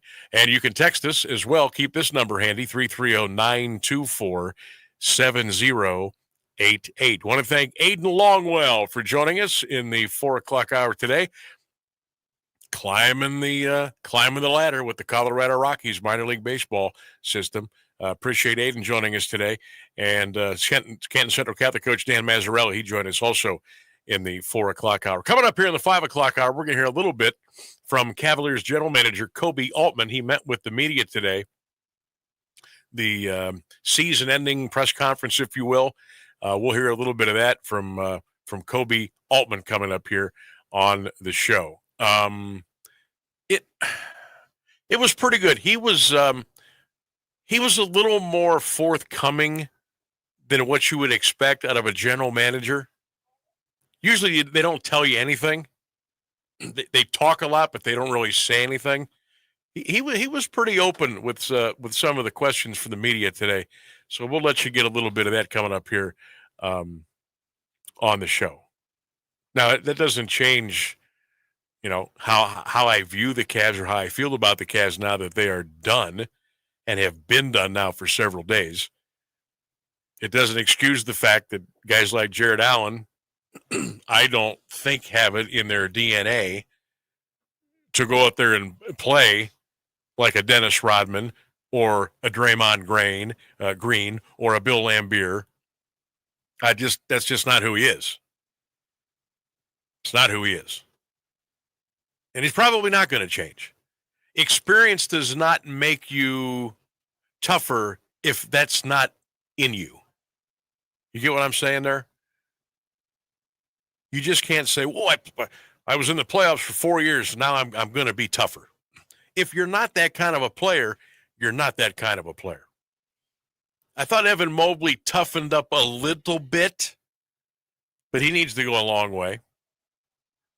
Darius Garland, I think, is a tough guy, but he needs to take that to the next level or two in the postseason. Donovan Mitchell is probably our toughest guy right now. And I will tell you the guy that I was a little disappointed in.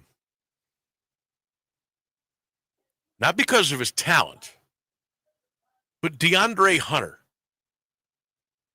I thought he was a little more, you know what I mean? He had a little more fight in him. I didn't see that either. I don't know if that's in his DNA. I don't know if he was like that with Atlanta. But the dude can play. He can shoot. He can play wing defense. And we've got him under contract for another couple of years on a pretty good ticket. I just don't know if those guys, Allen, Hunter, Garland, and Mobley, got that. I don't know. I don't know.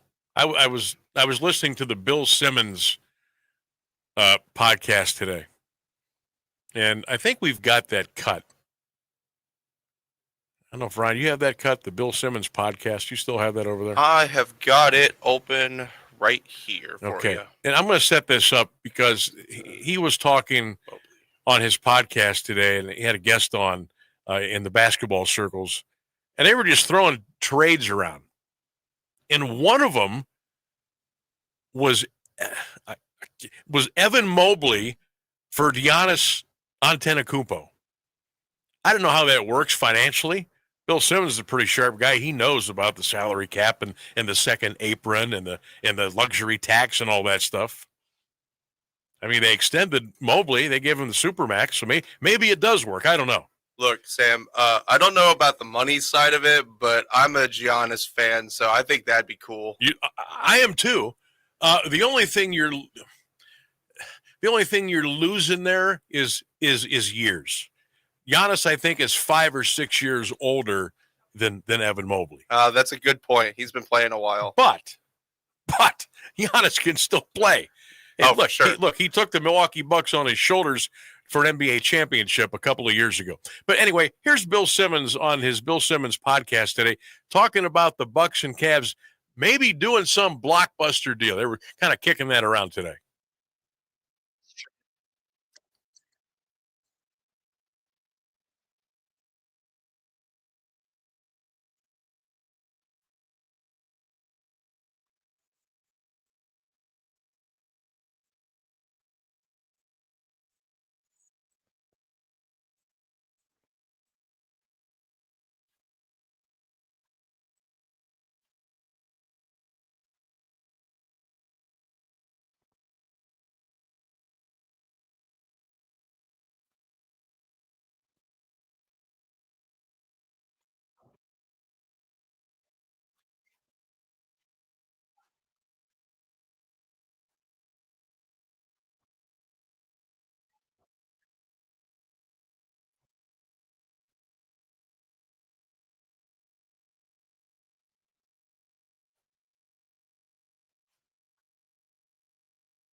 That was on the Bill Simmons podcast today.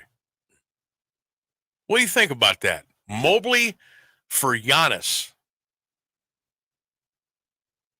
Man, I think I got to do that. Yeah, I think I got to do that. I like Evan Mobley a lot too, but I do too. Giannis is, yeah. Championship pedigree. Look, Definitely. You heard Simmons say he's 6.5 years more in the league. He's got a title. I don't know what's going on with the Milwaukee Bucks here moving forward. He signed that big extension. He wanted to stay in Milwaukee, maybe stay there for his entire career. Things could change, certainly. And we drafted Evan Mobley. The Cavs did. The Cavs have nurtured him. They brought him along. They have developed him. I don't think he is where he needs to be a supermax player, but he is certainly improving, and he's still very, very young. But if somebody came up to you today, and in all seriousness, and they had the financials worked out, this was good. This works in the NBA trade machine. There's no partnering up with a third team or none of that. If somebody said, hey, man, we'll trade you Evan Mobley for Giannis Antetokounmpo, what are you doing? What are you doing? 330-821-1310. 330-821-1310. It sounds crazy, but I think financially it works. And this is just 1-for-1, mano y mano. Would you trade Evan Mobley for Giannis right now? Plug him in and play. You can text us too at 330-924-7088. Man, I would have to kick the tires on that a little bit. I really would. What can't Giannis Antetokounmpo do? Yeah, I'm a little partial. He can do everything. Yeah, I'm partial on that because he's a good basketball player. He's a great basketball player. He really is. He can shoot, dribble, run, jump, play a little bit of defense. He can get out there on the wing. He's thrown down some of the most vicious slam dunks I have ever seen. And the guy's got a title. And he did it in Milwaukee. Milwaukee and Cleveland, kind of the same. Would you do it, Mobley for Giannis? 330-821-1310. Text the show at 330-924-7088. I would have to think about doing that. Hate to give up on a guy that we drafted and molded him and worked with him and watched him grow on and off the court. Evan's a good dude. I think Giannis is a good dude too. But again, outside of 1-for-1 deals, like a Supermax deal for a Supermax deal, you just swap them out. Cavaliers are kind of tied. Their hands are tied. They're in this second apron deal. I listened to something today or yesterday. No, I read it on NBA.com. Just clicked on the.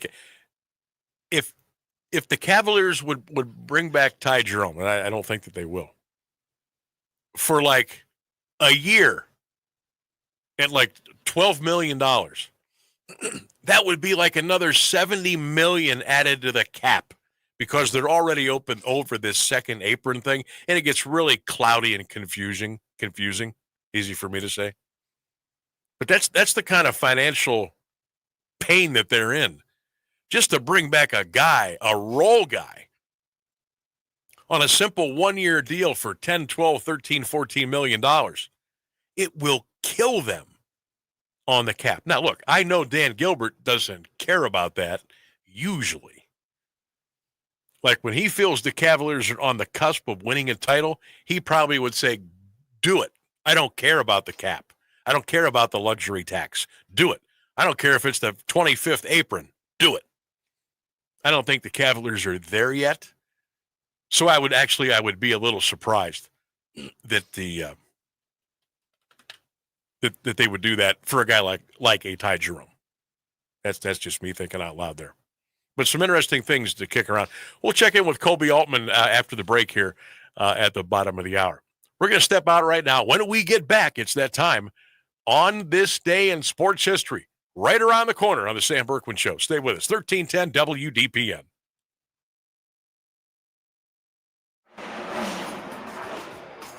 Hey drivers, it's Ryan Blaney, your 2023 NASCAR Cup Series champion and driver of the number 12 Discount Tire Ford Mustang. Do you know one of the most important things that helps keep my car going on the track? Tire pressure. Keeping your tires properly inflated is crucial for safe stopping power and better gas mileage. Check your tire pressure at least once a month or stop by a local tire retailer for an air check. A message from the U.S. Tire Manufacturers Association. I'm Chris Jakovic. I served in the United States Air Force and I deployed 3 times. So in 2017, I was serving as an Air Force First Sergeant. Our motto in that role is my job is people, everyone is my business. But unfortunately in that year, I would lose my own brother, Lance Corporal Adam Jakovic, to suicide. The majority of veteran suicides are from guns. I store my weapons securely, not only for myself, but for my family. Store all your guns securely. Help stop suicide. My service never stops. Brought to you by End Family Fire and the Ad Council. At YMCA Summer Camp, kids find their why. Friendship and fun, a world of adventure beneath a golden sun. Running, laughing, full of wonder. Being themselves is second nature. Summer camp is where they begin to unlock the confidence that lies within. When kids find new passions, they find their why. Summer camp season starts soon. Learn more at ymca.org for a better us. Teachers are dynamic leaders, shaping a new generation. They bring a variety of perspectives from diverse backgrounds, innovating how they teach to prepare students for our fast-changing world. Achieving this takes skill and expertise. They're tireless explorers, creatively discovering a universe of solutions, telling stories, experimenting, inspiring, mentoring, connecting cultures, and connecting with each other, leading by example. Experience the unique joy of helping students thrive. Teaching is a journey that shapes lives. Are you ready to begin? Explore teaching at teach.org, a campaign supported by the U.S. Department of Education, teach.org, and 1 million teachers of color. You're listening to the Sam Bourquin Show on AM 1310 WDPN. Welcome back to the Sam Bourquin Show, 1310 WDPN, and we are streaming live at AM1310WDPN.com. Like us on Facebook. Follow us on Facebook. Share us on Facebook. Just go to Facebook right now. Just type in AM1310 WDPN. Like our show page, and it'll like you back. No, it will love you back.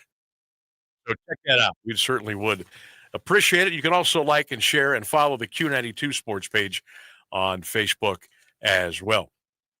All right, coming up here in very soon, it's On This Day in Sports History, today in Sports History. And real quick, I want to shout out Laura Esposito Photography, especially if you're looking for somewhere to get your son or your daughter their senior pictures. She is located in Louisville. Been doing a terrific job since 2009. That's Laura Esposito Photography. Check her out online at lauraespositophotography.com. Open at 9 a.m. Monday through Friday. They open at 10 o'clock on Saturday. Or you can give her a call at 330-704-6473. That's Laura Esposito Photography. If you're looking for senior photos and all those cool things or other big moments in your life, that's Laura Esposito Photography.com. News and weather coming up on the other side. It's On This Day in Sports History. We'll hear from Kobe Altman from the Cavs and a lot more here on the Sam Bourquin Show. 1310 WDPN. Here's the latest news on AM 1310 WDPN. Good afternoon. It's 5:30. President Trump says his phone call today with Russian President Vladimir Putin about ending its invasion of Ukraine went very well and that both sides will now start ceasefire talks. More from ABC News White House correspondent Karen Travers. The fact that he didn't say what the conditions would be for a negotiation, that this is something that Russia and Ukraine have to set, I think signals that perhaps this was not the president injecting what he wants to see as part of these conversations right now. We've heard from senior officials that the U.S. had been willing to walk away from this, and the president now saying it's time for these two sides to meet and engage and take over this process. The first few aid trucks have entered Gaza following nearly 3 months of Israel's complete blockade of food, medicine, and other supplies. That's as Israel acknowledges growing pressure from allies, including the United States. 5 trucks carrying baby food and other needed aid entered the territory of over 2 million Palestinians. The UN humanitarian chief today described it as a drop in the ocean of what is urgently needed. The UK, France, and Canada criticized Israel's decision to allow what they described as minimal aid. They're threatening concrete actions, including sanctions for its activities in Gaza and the occupied West Bank. Damage assessments are underway on the Mexican Navy tall ship that hit the Brooklyn Bridge Saturday night, killing 2 crew members. The ship lost power before its masts hit the bridge's main span. There is a major search and rescue case right now off Dumbo between the Brooklyn and Manhattan bridges. It's closed, only utilized for emergency vessels assisting. Marine dispatch that night, courtesy of Broadcastify. Officials say many of the 179 on board have now flown home.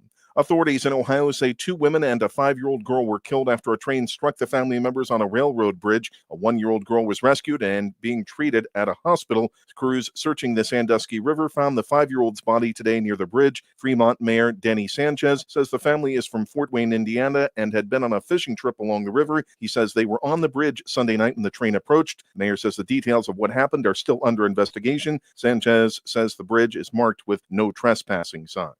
It's 62 degrees in Alliance at 5:32. This is WDPN News. I'm Jeff Mears. Meteorologist Mark Johnson has the latest forecast on AM 1310 WDPN. Taking a look at the forecast, mostly sunny skies for what's left of your Monday afternoon and a high near 64 tonight. Showers, increasingly cloudy skies, and a high near 65. That's your WDPN weather.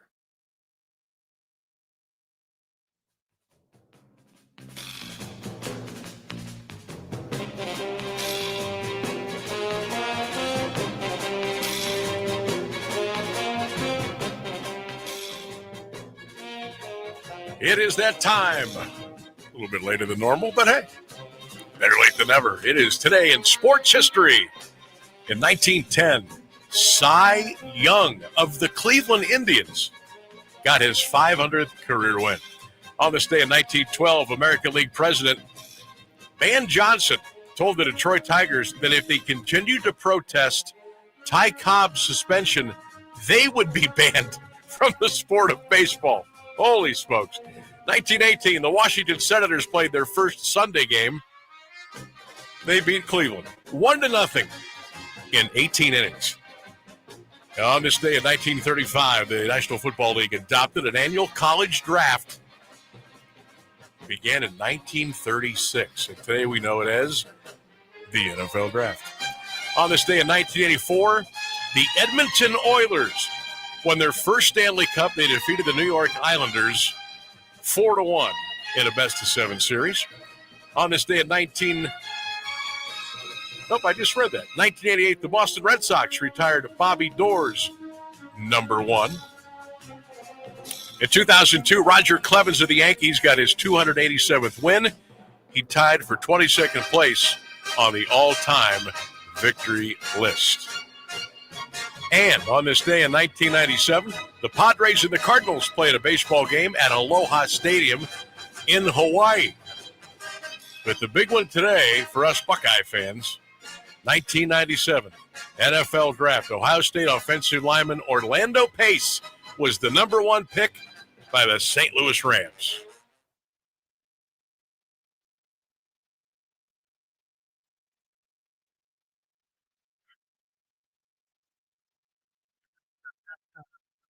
Go, Orlando, go.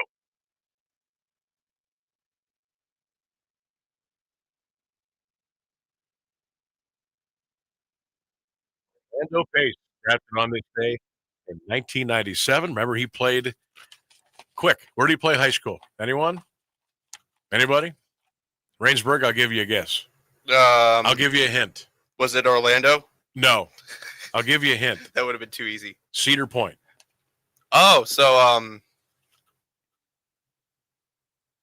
no, now everybody's gonna know I'm really bad at geography. Oh God. In 3, 2, Sandusky. Ah, thank you. I knew it was in Ohio. Yeah, he was a Sandusky Blue Streak, and he went to Ohio State, and he was drafted by the St. Louis Rams, one of the greatest, biggest offensive linemen I have ever seen. He was a great guy, too.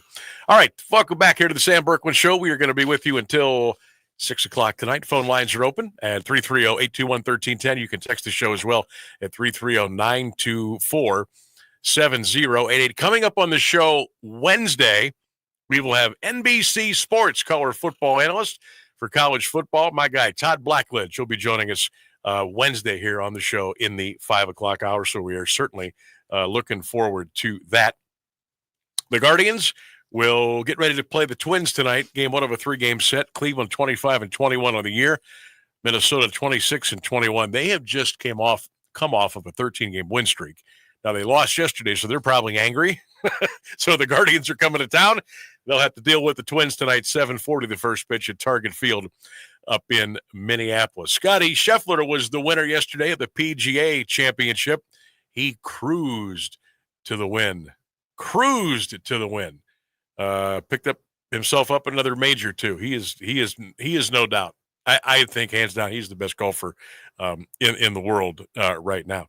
Fantastic Preakness Stakes race at Pimlico on Saturday. How many of you got a chance to watch that? We played that in our show open today. What a race. What a journalism. He came from 6 lengths back in the blink of an eye to win that race. That was fantastic, fantastic drama. Fantastic drama for horse racing. Now, the Belmont's coming up in 3 weeks in Belmont, New York, and we don't know yet officially, but I would assume that the journalism will take part in that race, and we'll see if some of the other horses that ran in the Derby that did not go in the Preakness, we'll see if they come back and race in the Belmont coming up again. That was 3 weeks from this past Saturday. All right, 330-821-1310. Also, our Sam Bourquin Show poll question of the day. At what age should kids get their driver's license? Now, I know it's 16, but I'm asking you in a perfect world, in your opinion, moms and dads, guardians of kids, what is the best age for kids to get their driver's license? 15, 16, 17, or 18, or other? You can take that poll question quiz right now on Facebook and on X. I personally think you should be 17. I think 16 is still a little bit too young. I think you need one more year. But sure, all those good things. But we can agree to disagree there. But I think it should be 17. All right, the Cavaliers season, of course, comes to an end a little over a week ago. We now know who was in the conference finals, right? Pacers, Knicks, going to be fun. That's going to be great. That's going to be great theater. And in the West, I think this is going to be fantastic.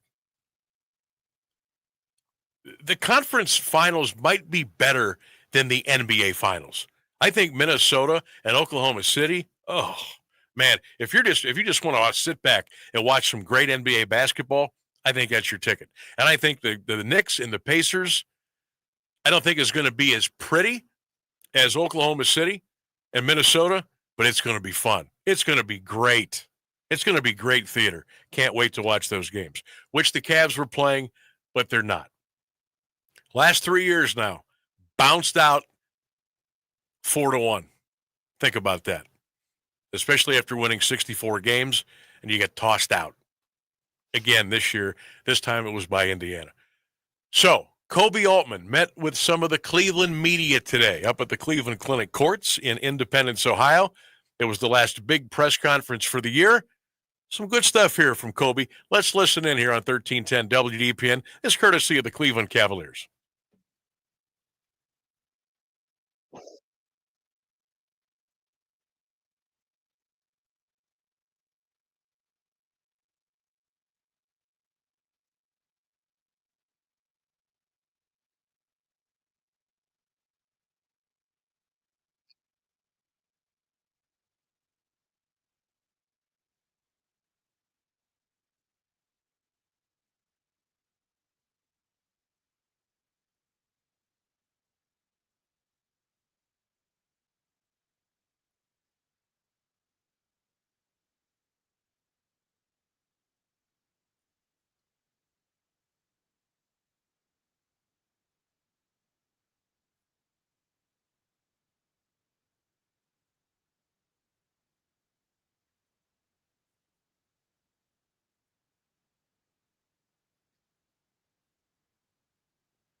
there was a little bit of Kobe Altman today, and boy, you know what? I listened to half of this earlier today. We only played about 6-7 minutes of that for you. And I heard a lot of what sounded to me like analytics talk. You know, we won this, we won this, we won that. You didn't win the series. You didn't win more than one game. You didn't win a home playoff game on your floor. You can throw all the intangibles at me you want. You can throw all the numbers out there, all the analytics, all the little separate battles you want. At the end of the day, you didn't win the series. And that's all that matters. That's all that matters. You can spin. But if you don't win, it doesn't matter.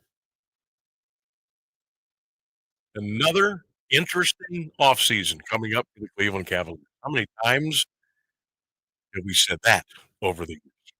All right, I know Rainsburg's got a couple of texts over there we're going to read through before we step away. Yeah. Over there, my friend. We got Buck from Louisville. I think he's trying to say here that the owner of the Milwaukee Bucks owns the Cleveland Browns, and that Milwaukee is going in the same direction as the Browns. He said they'd be a fool not to get Giannis, and he said he would throw in Garland in that trade. Also might get Lillard. Well, Buck, thank you for the text at 330-9247 to your, my God, spit it out. 330-924-7088. Yes. But Jimmy Haslam has a minority ownership in the Milwaukee Bucks. If people forgot about that and didn't know, he's not the owner. He has a minority ownership stake in the Bucks. Just want to get that straight. What's our other text we got over there? We got one from earlier that says Jose needs help, period. Big Christmas needs to get back to the North Pole. Would you have any interest in Cedric Mullins and center field, putting Andrew Martinez at second base? Ooh. Then says CJ Kafis is tearing the cover off the ball. If you're looking for internal help, bring him up. You know, you could have sold me on Mullins from the Orioles a couple of years ago. I don't know if I want to go down that rail now.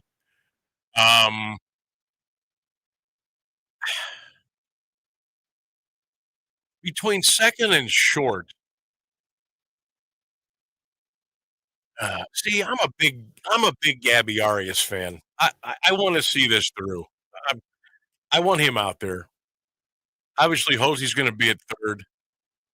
Obviously, you miss Jimenez at second base. You got rid of him. But Arias, to me, I think is a guy you just got to watch it play out. And I don't know. But you got to be strong up the middle, right? You got to be strong on the mound. You got to be strong behind the plate. You got to be strong in center field, and you got to be strong at second and shortstop. That I know. I think Stephen Vogt is still kind of searching for that. All right, we're going to take a break. We got about 7 minutes left in the program. If you want to sneak a quick call in, 330-821-1310. You can also text us at 330-924-7088. And we also ask, go to our AM 1310 WDPN Facebook page, give it a like, a share, give it a follow, and spread the word of the big things happening here on 1310. Stay with us. More of the Sam Bourquin Show is right around the corner. Don't go away. This place has a pulse. You hear it in the canopy, feel it in the ground. Life, fully illuminated, engulfs you. From the birds singing in the treetops above to the tiniest insects in the soil below.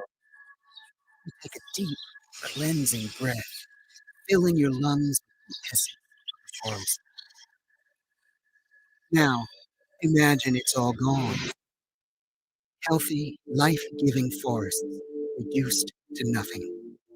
No singing birds, no lush canopy, and water and food in short supply around the world.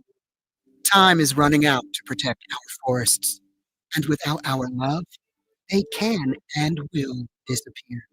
It's our choice. Love it or lose it. Help protect our forests.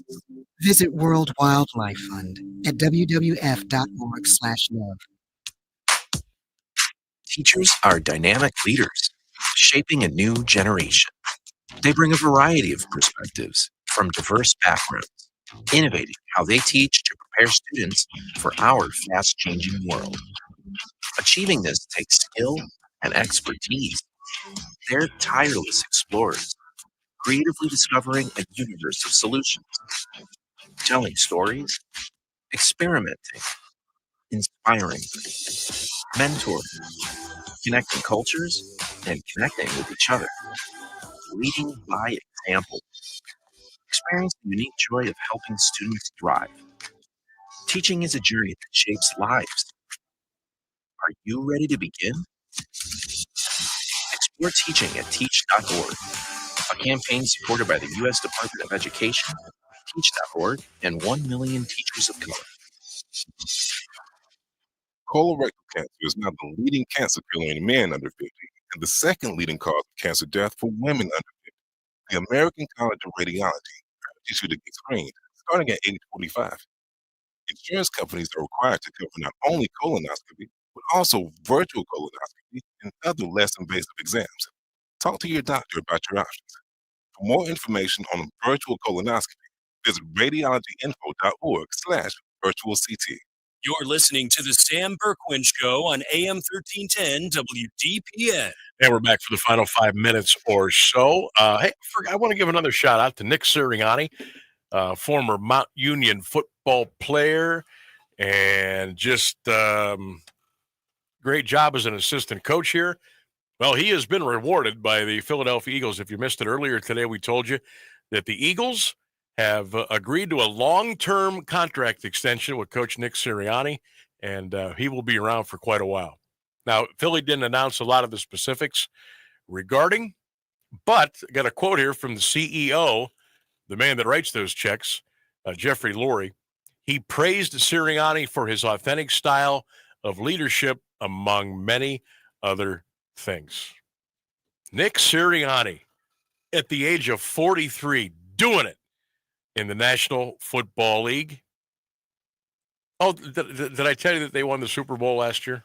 Did I tell you that they put one on the Kansas City Chiefs last year?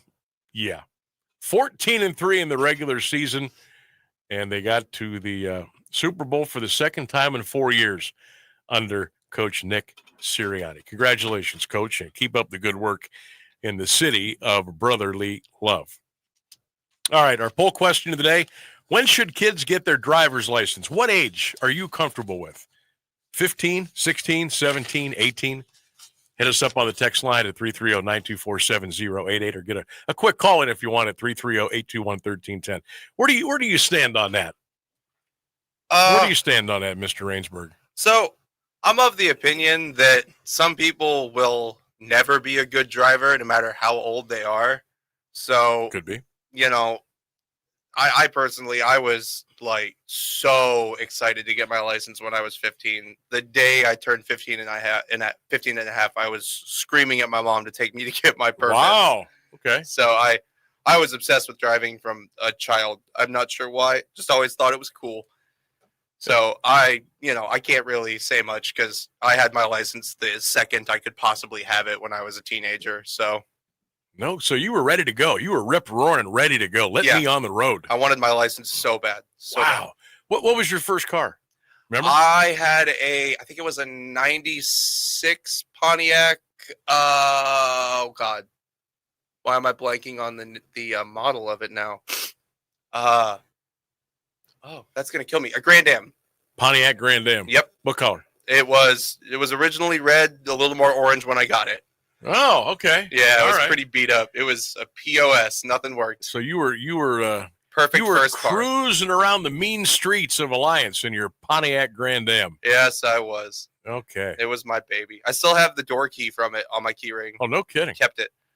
Did you have a big, powerful, loud stereo system? You had a woofer, subwoofer? No, none of that. No, that car was a POS through and through. It got me from A to B, and that's all it needed to do for a 15-year-old. Sometimes probably didn't get you to B. No, sometimes it didn't. But it didn't matter because it was yours. Sometimes it did not. It was your car, and that was part of your growing up. So My that's first that's a good bastion story. of freedom. Can't ever forget it.